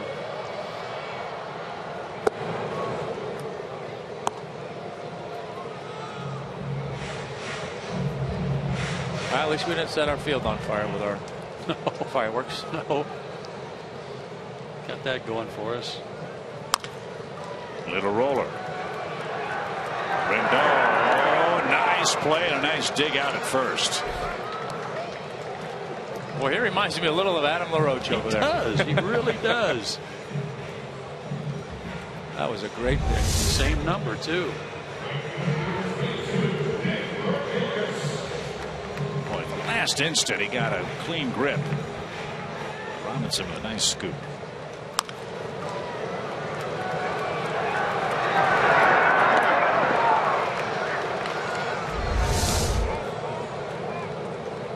Yeah, I think that was the proverbial changeup grip that he grabbed there, not the four-seam fastball. Nick Markakis is 0 for 2. Braves can only ponder what could have been. They drafted Anthony Rendon as a high school player, but he elected to go to college, went to Rice, and then was taken by the Nationals. Did you ever play a game in San Francisco, Tommy, where the fog caused a slight suspension of play? I think so. I think there was at least one time out there that we had a little bit of an issue, but Candlestick, it looked like wool. Yeah, rolling over the top of the stadium. Yeah. It was crazy. I mean, it was like clockwork. Every night you'd be out there for batting practice as the visiting team, and as soon as your batting practice started, here it came over the left field wall or left field roof. One out walk to Markakis.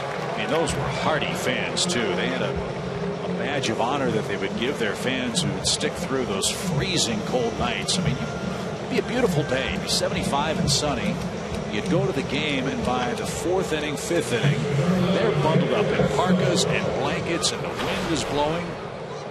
The temperature would drop 30, 40 degrees, it felt like, and they called that award the Croix de Candlestick, like a military Purple Heart ribbon. Well, the story goes that that land was secured for Candlestick Park by the city. They bought it from the owners, whoever owned that property, but they had the city council and everybody come out in the middle of the day. Beautiful 75 day. They had no idea. Yeah. Or as Stoneham said, this is the place. We got to have the ballpark right here, right? Candlestick Point. No balls and a strike. I think Candlestick's gone now. I think they've demolished the stadium. The 49ers have a new football stadium. Of course, AT Park, just a magnificent baseball facility in the China Basin area in downtown San Francisco, where they'll play tonight. The Giants will host the Dodgers. LA still hasn't been able to polish off the West yet. Their magic number is 2. They are limping right now. 2-8 in their last 10 or something. Yeah. Greinke pitched last night, got a no decision. Great matchup tonight. Kershaw versus Bumgarner. Love it. I think Bumgarner's been winning most of those head-to-heads. I think it's 5-0 in favor of Bumgarner. If not head-to-head record, team record versus the Dodgers. So that one starts at 10:15 Eastern time. Daniel Castro hits. 1 ball, 2 strikes. And this one's popped up. Robinson in foul ground at first base. He has plenty of room and makes the play. 2 down. And here's Freddie Freeman. He is struck out. He is popped out. It's the wrist still for Freeman. And talked with Freddie about the wrist before the game. The doctors have told him they don't think there's any major damage going on. It's just very sore, and the plan is play 2, rest 1. Play 2, rest 1 for the final 2 series. But that's all a matter of pain tolerance, Freddie told me. And that he can't do any more damage to it? At this point, no. They're going to let the wrist calm down for a few days after the season is over, and then take a more... See, that's just an all top hand swing right there. A more thorough look at the wrist. Yeah, he has no snap in the bat getting it through there.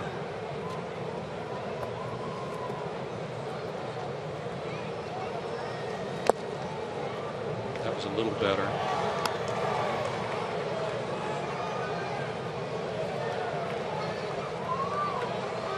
I'd admire the fact that he's trying to play through the pain and be a presence in the middle of the lineup for the Braves. 0-2 the count for Freeman. And that one tipped and caught, and that'll retire the side. Again, the hand came off the bat for Freeman. It's hurting him. He's 0 for 3 tonight. Nothing doing in the Atlanta 6th. The Nationals 1, Braves 1, Game 1 in Atlanta.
Presented by Coca-Cola and Delta Airlines this Thursday, October the 1st, when the Braves take on the Nationals. Visit Braves.com/Sam Hunt to buy your tickets. So Whistler and Roark in a duel tonight. We're through 6, tied at 1. 2 solo homers have counted for the offense. And here's Ian Desmond, who launches one into the upper deck foul. A strike. Think those guys get nervous? Like Sam Hunt, I think he'll be nervous before his performance here. I'm saying no. No? No. Chip, you play the guitar. Very poorly. But I know you're learning. Yeah. I mean, if they said, hey, Chip, come on up and join in, would you be able to play some chords and just keep up? Yeah. Not very well, though. I don't know what chords it would be. It may not match the song, but it'd have to match your chords. Exactly right. Yeah, what song do you have for this chord? That'd be fun.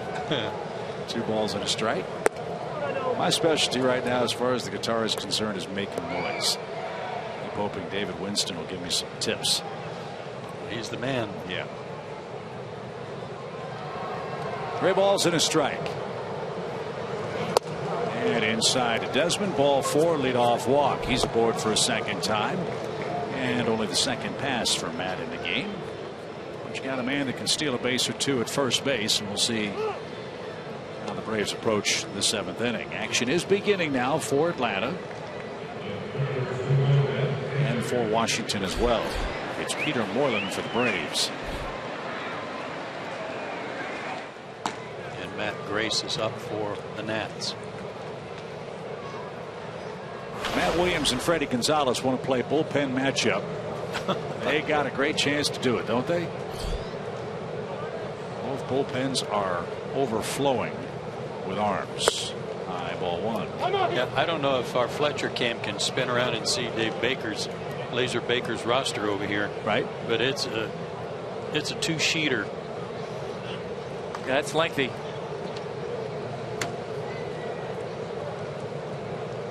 Look at that. Look at all the names on there. Way to go, Laser.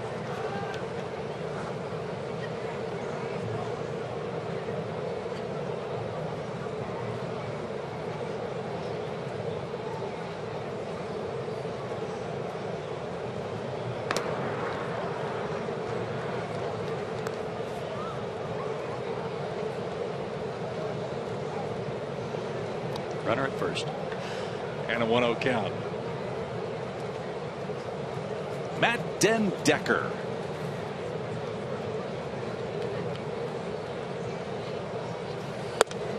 Takes a fastball high, ball two. He broke the Braves' hearts. Remember that game in Washington where Arodys Vizcaíno pitched the 8th inning, stayed in to pitch the 9th, gave up a double. They bunted a guy to third. He struck out the next guy, struck out Ramos, and Den Decker tied it up with a single. Nats won it with a homer in the 10th. Peterson to Simmons for one, and not in time. Den Decker got down the line in good shape. Desmond forced. Ramos hits with a man aboard, 1 out.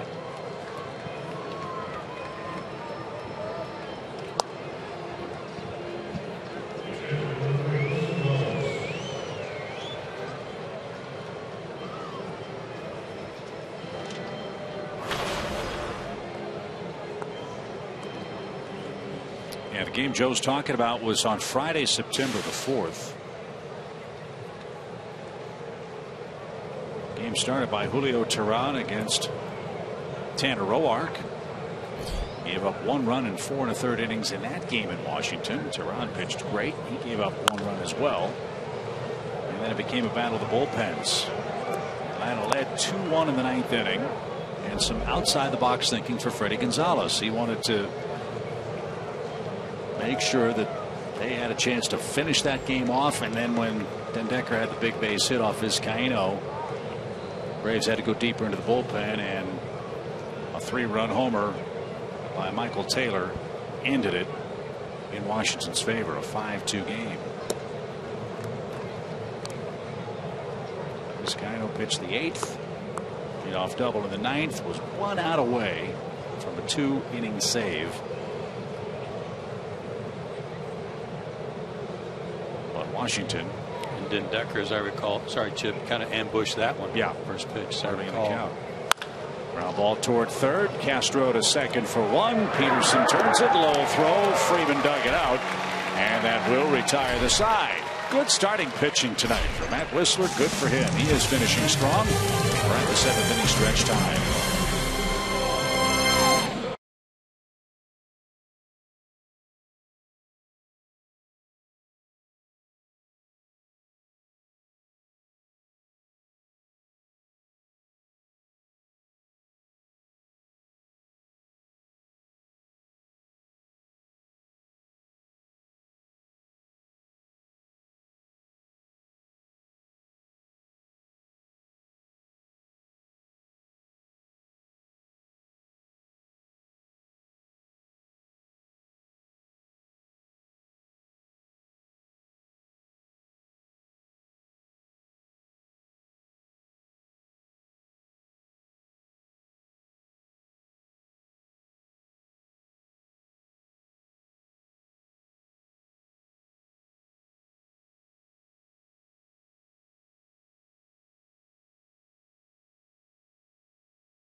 AT UVerse, Delta Airlines, and your local Ford dealer.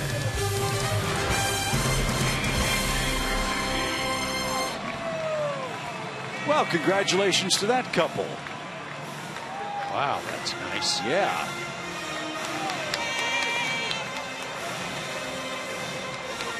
Congratulations. So here we go to the home seventh. AJ Pierzynski will lead off for the Braves. He's accounted for the lone Atlanta run. It came in the fourth. Breaking ball, right in his wheelhouse.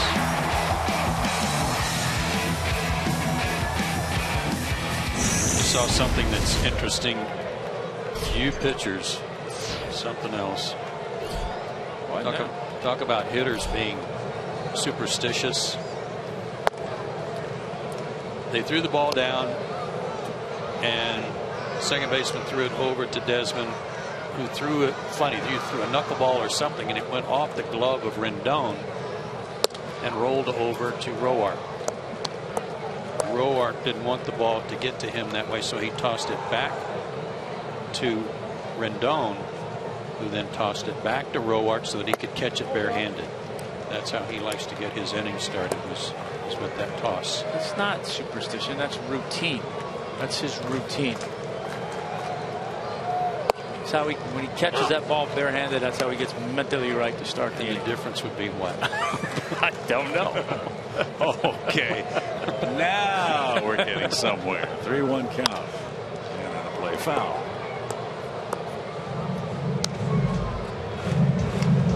So were you a routine-oriented person, or were you a superstitious-oriented person? Yes. Both. I was very routine-driven in between my starts, and then once the game started,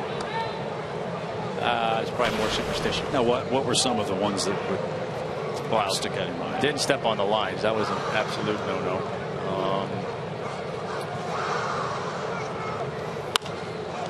Always, I always chewed gum, but I always had to have that extra piece in my back left pocket that I would never use, because if I wanted another one, I'd always go to the container in the dugout and get it, but I just had to know that one was back there. And then, you always have that seat that you start in the dugout, and as long as things are rolling along, you stay there. The minute you have a bad inning, you got to find another spot. Huh. Interesting. 3-2 count. And AJ cracks another one deep right center field. That ball is belted and gone. Fountain of youth.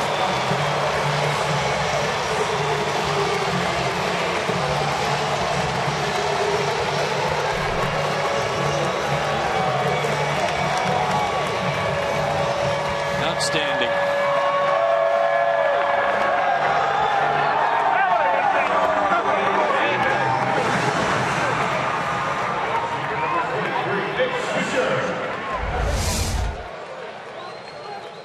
What an at-bat. He fouled off several pitches and then launch mode. Got some extension, too. Yeah, that's a pretty deep part of the ballpark, and that was a no-doubter, too. Yeah. Sixth career multi-homer game for AJ Pierzynski, and his first since June 29th, 2012. And it puts the Braves back in front 2-1. Hope his family's watching down in Orlando tonight. Oh, you had another superstition that Dave Baker remembered. Oh, yeah? Yeah. I can only imagine what this is. That you like to make sure you threw like 27 pitches in the first inning. Yes, I did. You're right. I like to get the runs out of the way in the first inning. Let's move on. Inside a swisher. 3 balls and a strike.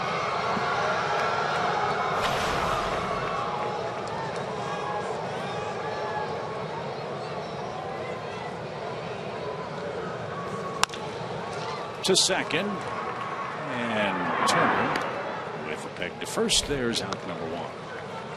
See what Nick did there. Routine. Took him a split second to get out of the box and get going, and then he ran as hard as he can run right now, all the way through on a routine out. And it reminds me of that quote from George Brett about what do you want to do on your last at bat. I mean, everybody would think, you want to hit a homer. He said, no, I want to hit a ground ball to second. I want to get thrown out by a half step. And I want every one of our young players in the dugout to see that even my last at bat, I was busting it out of the box. That's a strike for Jace Peterson, who came on as a pinch runner after Hector Olivero was hit by a pitch on his left elbow in the 5th inning. So the first at bat for Jace tonight. And that's fouled away. 1 ball, 2 strikes.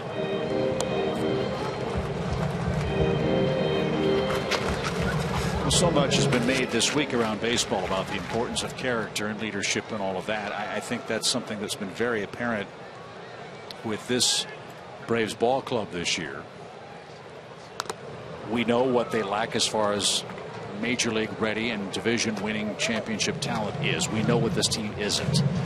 But the moves that the Braves made to bring in guys like Johnny Gomes and Nick Swisher and AJ Przinsky and Jason Grilli, Nick Markakis, all of those moves have been excellent moves from a leadership standpoint. My perception is that this clubhouse, even in a 62-94 season, is a much happier place now than it was last season. That's my impression. I think you're 100% right.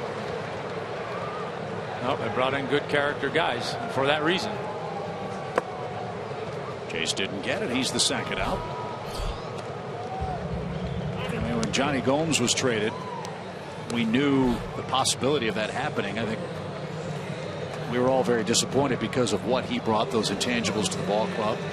But I think his presence is still being felt now with guys like Freddie Freeman on this team, and will be for years to come. I think Kelly Johnson and Juan Uribe, even the short time that Uribe was here, I think he made a real impression on everybody.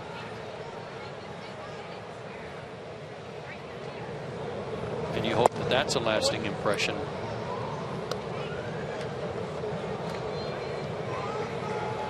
These guys are still playing hard. They're giving you everything they've got. Just most nights it hasn't been enough to win this year. But there are hard lessons that can be learned and hopefully applied next season and beyond. For the young guys like Jace Peterson. These young pitchers. No, I mean, obviously the front office went into the season not wanting this to happen. Right. But I got to believe they had in the back of their mind that there was a chance that it could be this kind of season. And if you're going to go through it, particularly with some young guys, you better have some good character guys around them. And with that in mind, Braves president John Schuerholz is going to be joining us in the booth tomorrow night for an extended visit. He's going to talk about what went right, what went wrong, and what the Braves plans could be going into this very important offseason in preparation for 2016. So you won't want to miss that. By the way, guys, driving down Highway 41 today, past the new ballpark site, SunTrust Stadium, SunTrust Park, I could see the framework up for the scoreboard, the center field scoreboard, the steel girders. So those are all going up. A lot of progress. 2 balls, 2 strikes. And a base hit to left by Simmons. It stayed up for him, and he ripped it to left. His first hit of the night. And another good at bat. Wow, foul balls? No, those are the home run balls. Oh, they are? Yeah. Outstanding. Of course, they're out there in the outfield. We can see that now. I can. Now.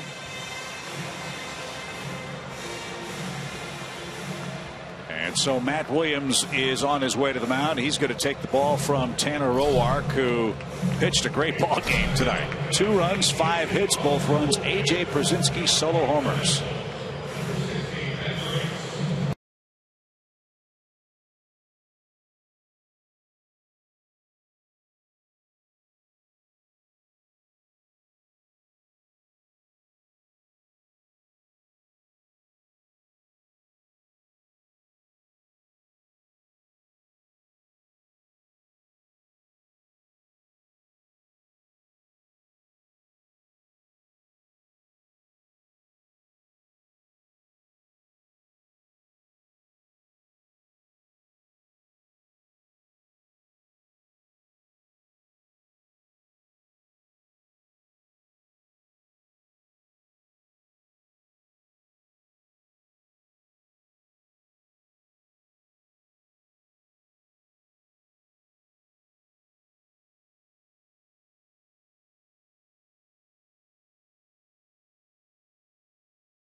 your Atlanta area Mazda dealers. Driving matters. Joe Tom and Chip with you from Atlanta, where AT Pierzynski's been the hitting star tonight. 2 solo homers has Atlanta in front of Bryce Harper and his Washington Nationals. Bryce, the subject of our AT&T Uverse trivia question. He leads the league with a .336 average. Name the last Nat or Expo to lead the league in hitting.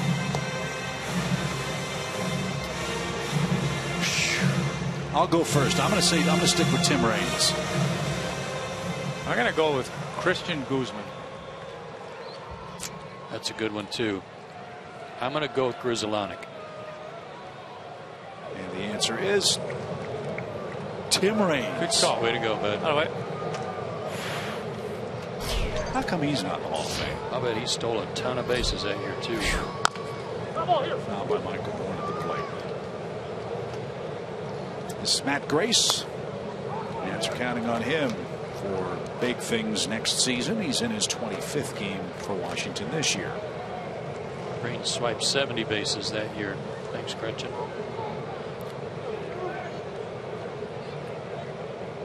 No balls and a strike. And a little low. Small slider change. High 80s, low 90s fastball. Grace, an 8th round pick in 2010. Went to UCLA. College teammates at UCLA. Trevor Bauer and Garrett Cole. How did UCLA ever lose a game? Yeah, exactly. According to the always entertaining Nationals media guide, Matt Grace is a lefty with a heavy fastball slider repertoire that reduced ground ball rates at a rate of 69% last year. I'm surprised it didn't say an alarming rate. Well, that's next year's edition, perhaps. Strike 3 called. He got a strikeout of Michael Bourne. And that ends the Atlanta 7th. Braves got the go-ahead run. AT Pierzynski's having a 3-for-3 night, including 2 homers.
Save of the game, and it's AT Pierzynski's night.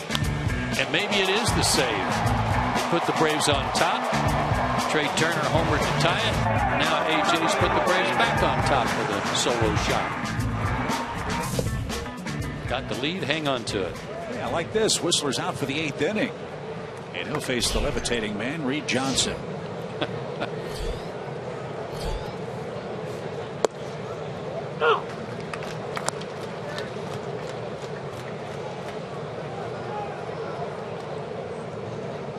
Cunningham's going to spell Nick Swisher the rest of the game. No balls and a strike for Reed Johnson, who signed with the Nationals as a non-roster player in late March. Missed 131 games, had surgery to repair a tendon in his left foot that he hurt here.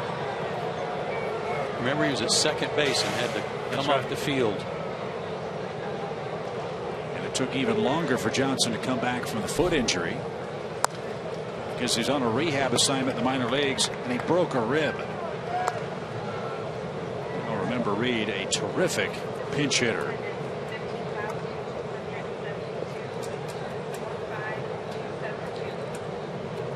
Six pinch hit home runs, his fifth among active players.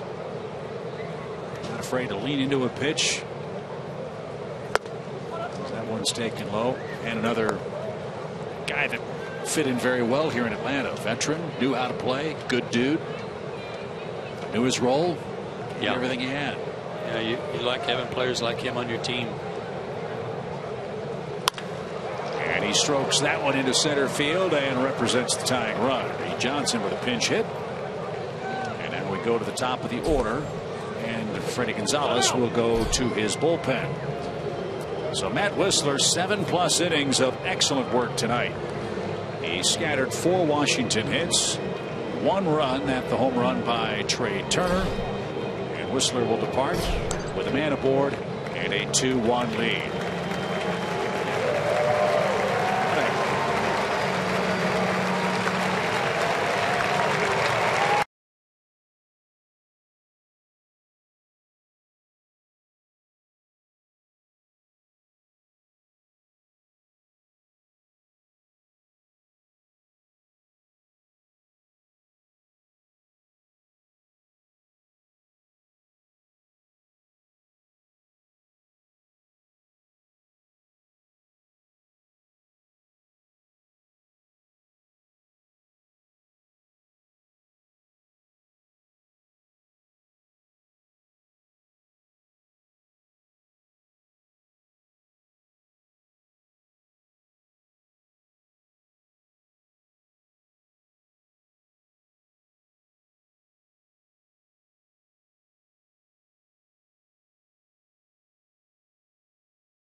Braves pitching debuts in 2015. Williams Perez made 20th against Tampa Bay, his first big league start. Struck out 7, 6 hits in a no decision against the Rays. And then June 19th, Matt Wisler's big league debut. Curtis Granderson, his first strikeout victim.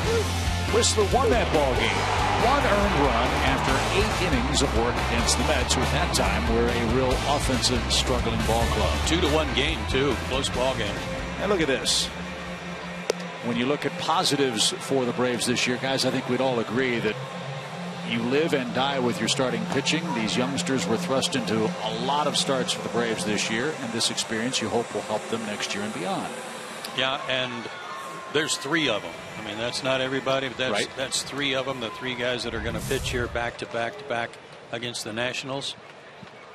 And we'll see what the future holds for Mike Foltynewicz come spring training, if he's going to be still a starter, if he's going to work out of the bullpen.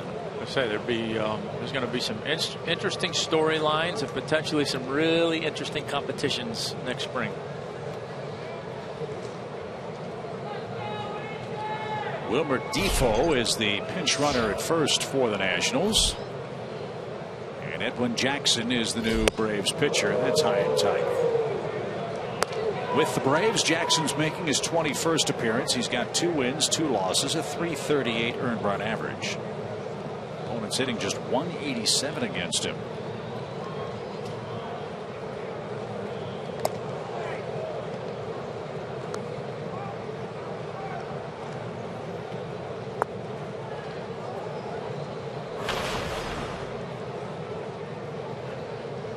remember seeing Wilmer Defoe at any point this year for Washington. Fly ball and a play foul. No, I don't think you did. I think this is his first call up. They probably were hoping to use him as a Eric Young Jr. type help off the bench, steal a base, score a run. Stole 49 bases last year at Hagerstown and hit .315.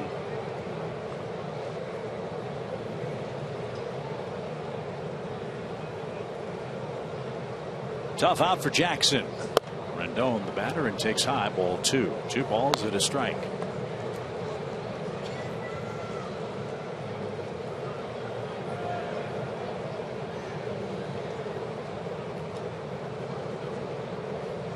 Baseball America rated Defoe as their 7th best prospect entering this season.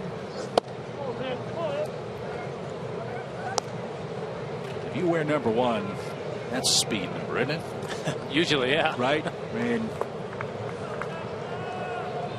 tells you what you need to know about Defoe's game. Outfield straight away, deep for Rendon,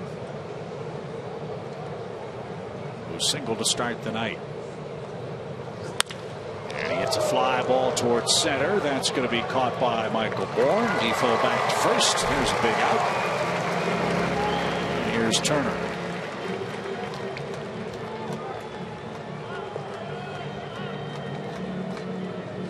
Trey Turner has 2 hits, including his first major league homer last time up.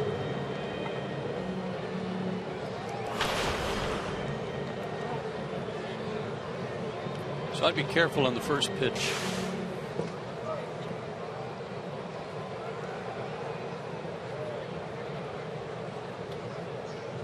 Tough man to double up. We've seen Turner fly down the baselines, so maybe an atom ball will help the Braves cause here. Atlanta 2, Nationals 1. We're in the 8th, first of 3, as the Braves have begun their final homestand of the year.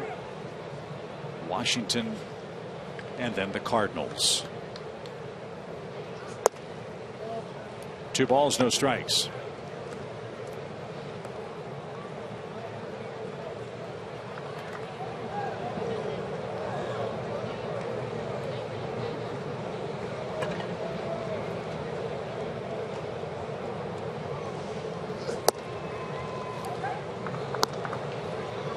Bryce Harper's on deck.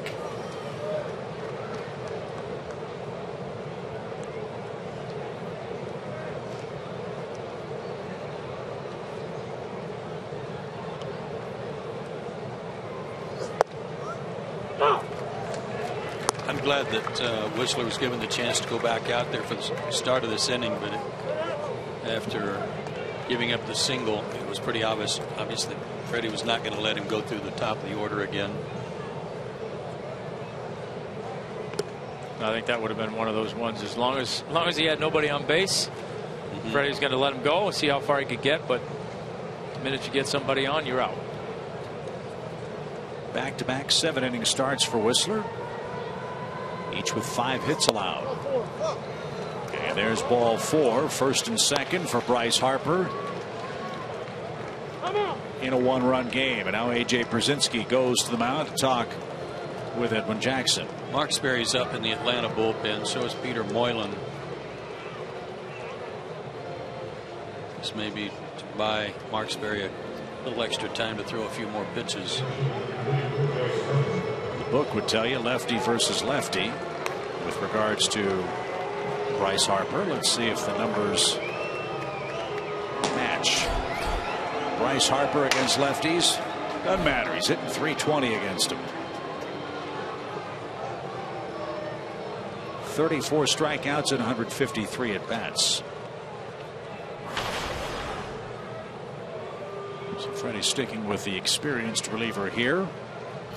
Jason Worth waiting on deck.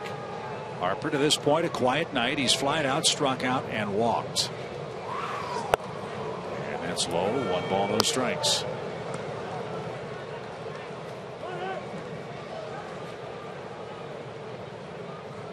Harper's hitting .390 for the month of September. He's doing his part to try to catch the Mets. To third, tricky hop. Castro stayed with it. Harper's doubled up. That ball looked like it hydroplaned, and Castro stayed with it at third base and starts the around the horn double play. That was gorgeous. 5-4-3. Braves still lead.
In regular season play at Turner Field before we head to SunTrust Park in 2017.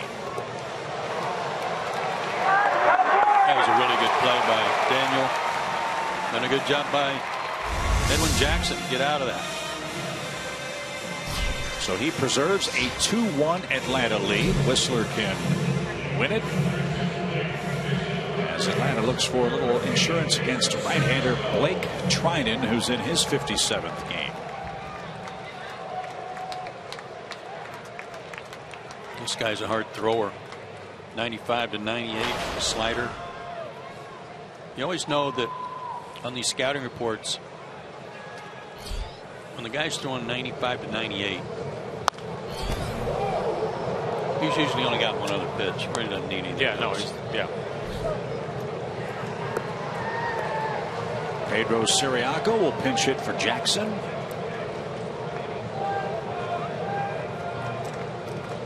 A scoreless one-hit inning of relief. Now a high hopper by Siriaco. Desmond fields and flips to first just in time. And there's the first out. Desmond's had a very good night with the glove tonight. That was a tough play. Whatever the dollar amount was that he turned down at the start of the season, it was a lot. Right. It was big money, and it took a lot of guts to stare that down and say no. But I don't want to jinx it, certainly, but he's played the whole season. He's played virtually every day. He's healthy. He's had a good year, almost 20 homers. Not near the RBIs he had last year, but I hope he finishes healthy, just because of what he turned down last year, which at the time did not seem like the right thing to do. Longest tenured National. Ian Desmond, good player, good guy. He's really assumed that leadership mantle for this ball club. He was one of the first guys to jump in and break up that scuffle. 1 ball, 1 strike. Yeah, again, it had to be a very bittersweet day yesterday for the Nationals. I'm sure Scherzer had the big game, but final home game for some of these guys, and maybe the final home game in the Nationals' career. That's got to have some people misty-eyed when you figure how far the Nationals franchise has come. They moved from Montreal and endured some really rough years at RFK Stadium. And as a result, they had the good fortune of picking first in back-to-back years. And they got Strasburg, and they got Harper, and they got Drew Storen. And they got very good.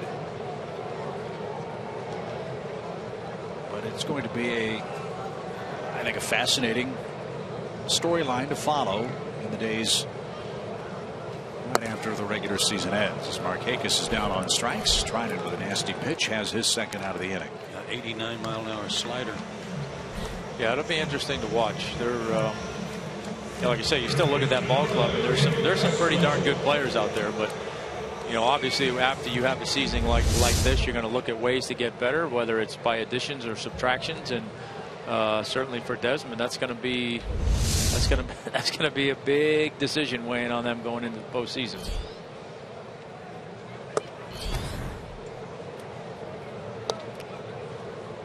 Daniel Castro started the inning-ending double play off the bat of Bryce Harper.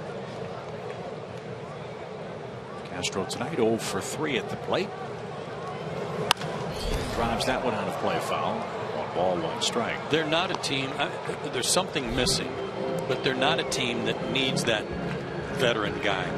They've got Jason Worth. They've got Ryan Zimmerman. Their pitching staff, certainly with a Scherzer-led staff, they've got a guy who's been there and done that. And with Desmond, provided he's back, it's not a team looking for that guy to lead them to the promised land. They've got those people. They just need to keep them on the field and get good seasons from them. Let them do what they do. Yeah, it's hard to imagine, unless they just have a major overhaul subtraction, that they won't be the favorites amongst a lot of people again next year. Sorry. Swing and a miss. And Trinan with a very impressive bottom of the 8th inning. 3 up, 3 down for Atlanta. We go to the 9th. The Braves protect a 1-run lead.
Braves and may not be reproduced or retransmitted in any form.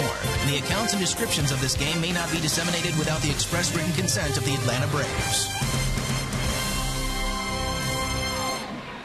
Braves fans, don't miss Fan Appreciation Weekend. The final 3 home games of the season this weekend when the Cardinals are in town. It's presented by Gas South. Mystery Gate giveaways for the first 10,000 fans through the gates each and every day. Go to Braves.com/tickets and secure your seats today. Here we are after 8. It's the Braves leading the Nationals by a 2-1 count. You'll see how on our Mazda game summary. It's been a great game. It's been a well-pitched game. been 3 home runs hit. Fortunately, 2 of them have been hit for the Braves by A.J. Pierzynski. Matt Whistler was outstanding, Tom. Really good. I liked a lot of the things he did. You know, I loved, like I said, he gave up the solo homer there to tie the game and then went through the heart of the order. But I really loved that he went out there in the 7th inning, gave up a leadoff walk, got through that inning, and gave himself that extra opportunity for his offense to do something. And A.J. picked him up and given him an opportunity to win this thing if we close it out. With Arodys Vizcaíno's looking for his 8th save of the year. And he's got Jason Worth to start the 9th for the Nationals. Of the many things that have gone right for the Braves, and there have been several, I think this has been maybe the most surprising find for Atlanta. And Vizcaíno's ability to handle the late inning pressure. He throws hard. He's learned how to harness his velocity. And 32 games, a 1.80 ERA, 34 strikeouts in 30 innings. Yeah, there have been 12 walks and a 2.23 average against. The 12 walks are not many by Vizcaíno standards. Right. He has, in other opportunities, almost walked a guy per inning.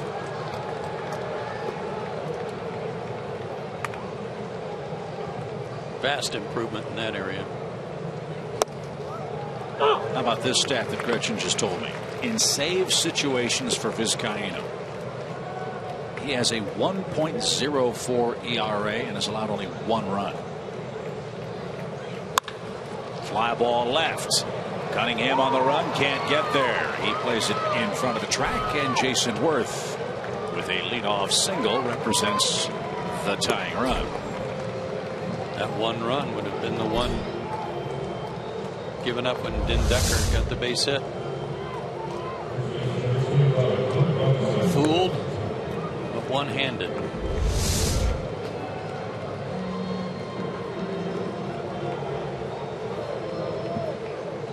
Clint Robinson, the batter, 0 for 3. Braves are doing something they've done a lot of this year, and that's playing 1-run games. Braves have the 4th best win total in 1-run games in the big leagues. 27-18 in 1-run affairs this year. When you consider the club 62-94, that's pretty impressive work. Yes, it is. Back to the screen, it's quickly 0-2. As we told you, the Nationals have, by and large, and the best of the luck head-to-head with Braves. Washington's won 13 of 16 against Atlanta. They're only 3-3 here at Turner Field. 1 ball, 2 strikes.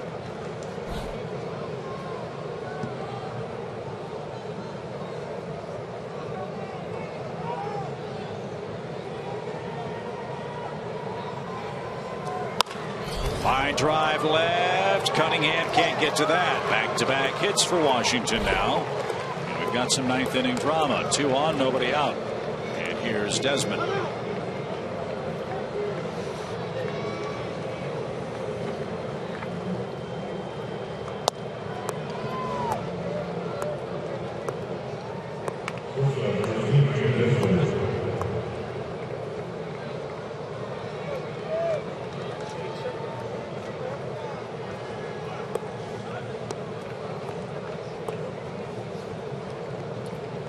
Into just 8 double plays this year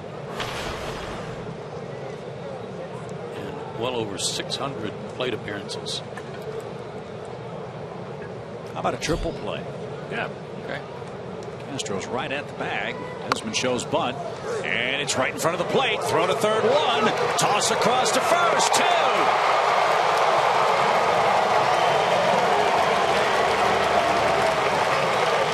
It was Ian Desmond that put down that bunt in the 9th inning in Washington that led to the pinch hit single. And he did it with 2 strikes on him. He didn't get it done this time. Look at A.J. Pounce. What a night he's had. And Castro knew to get out of the way of the runner coming from second to avoid getting knocked down. Now, big play, no question, but you still got to remember tying runs out there at second base. So big boost getting that double play, but you got to bear down. And who's the hitter? That man again, Den Decker.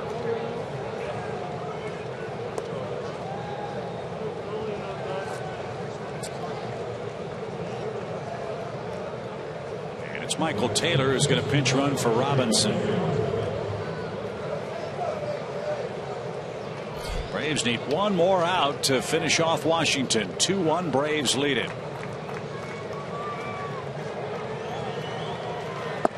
And a strike. Good pitch to start the at-bat.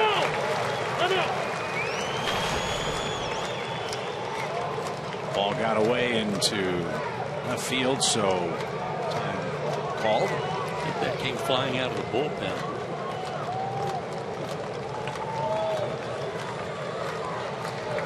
Well, they have had a rough month. No balls and a strike. Yes, he did.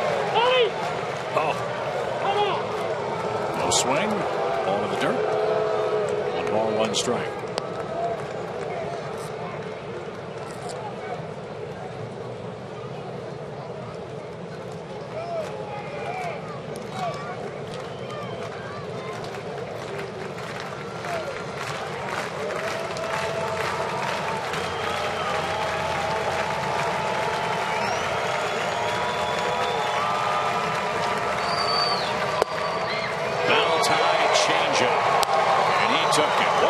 Strikes. Another good choice, in my opinion.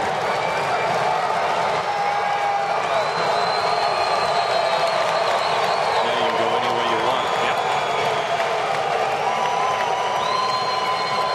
Make your best pitch here. Be done with it. He got him. Ball game over. The Braves have beaten the Nationals by a final score of 2-1 tonight. Another 1-run victory for Freddie Gonzalez and the Braves. Vizcaino picks up the save for Matt Whistler, and what a night for the ageless wonder A.J. Pierzynski. 3 for 3 at the plate, including a couple of homers. Ball wouldn't come down. I'm like, and he caught the final pitch of the night. Great ball game. And the Braves with their 63rd victory of the season. Won't lose 100 this year.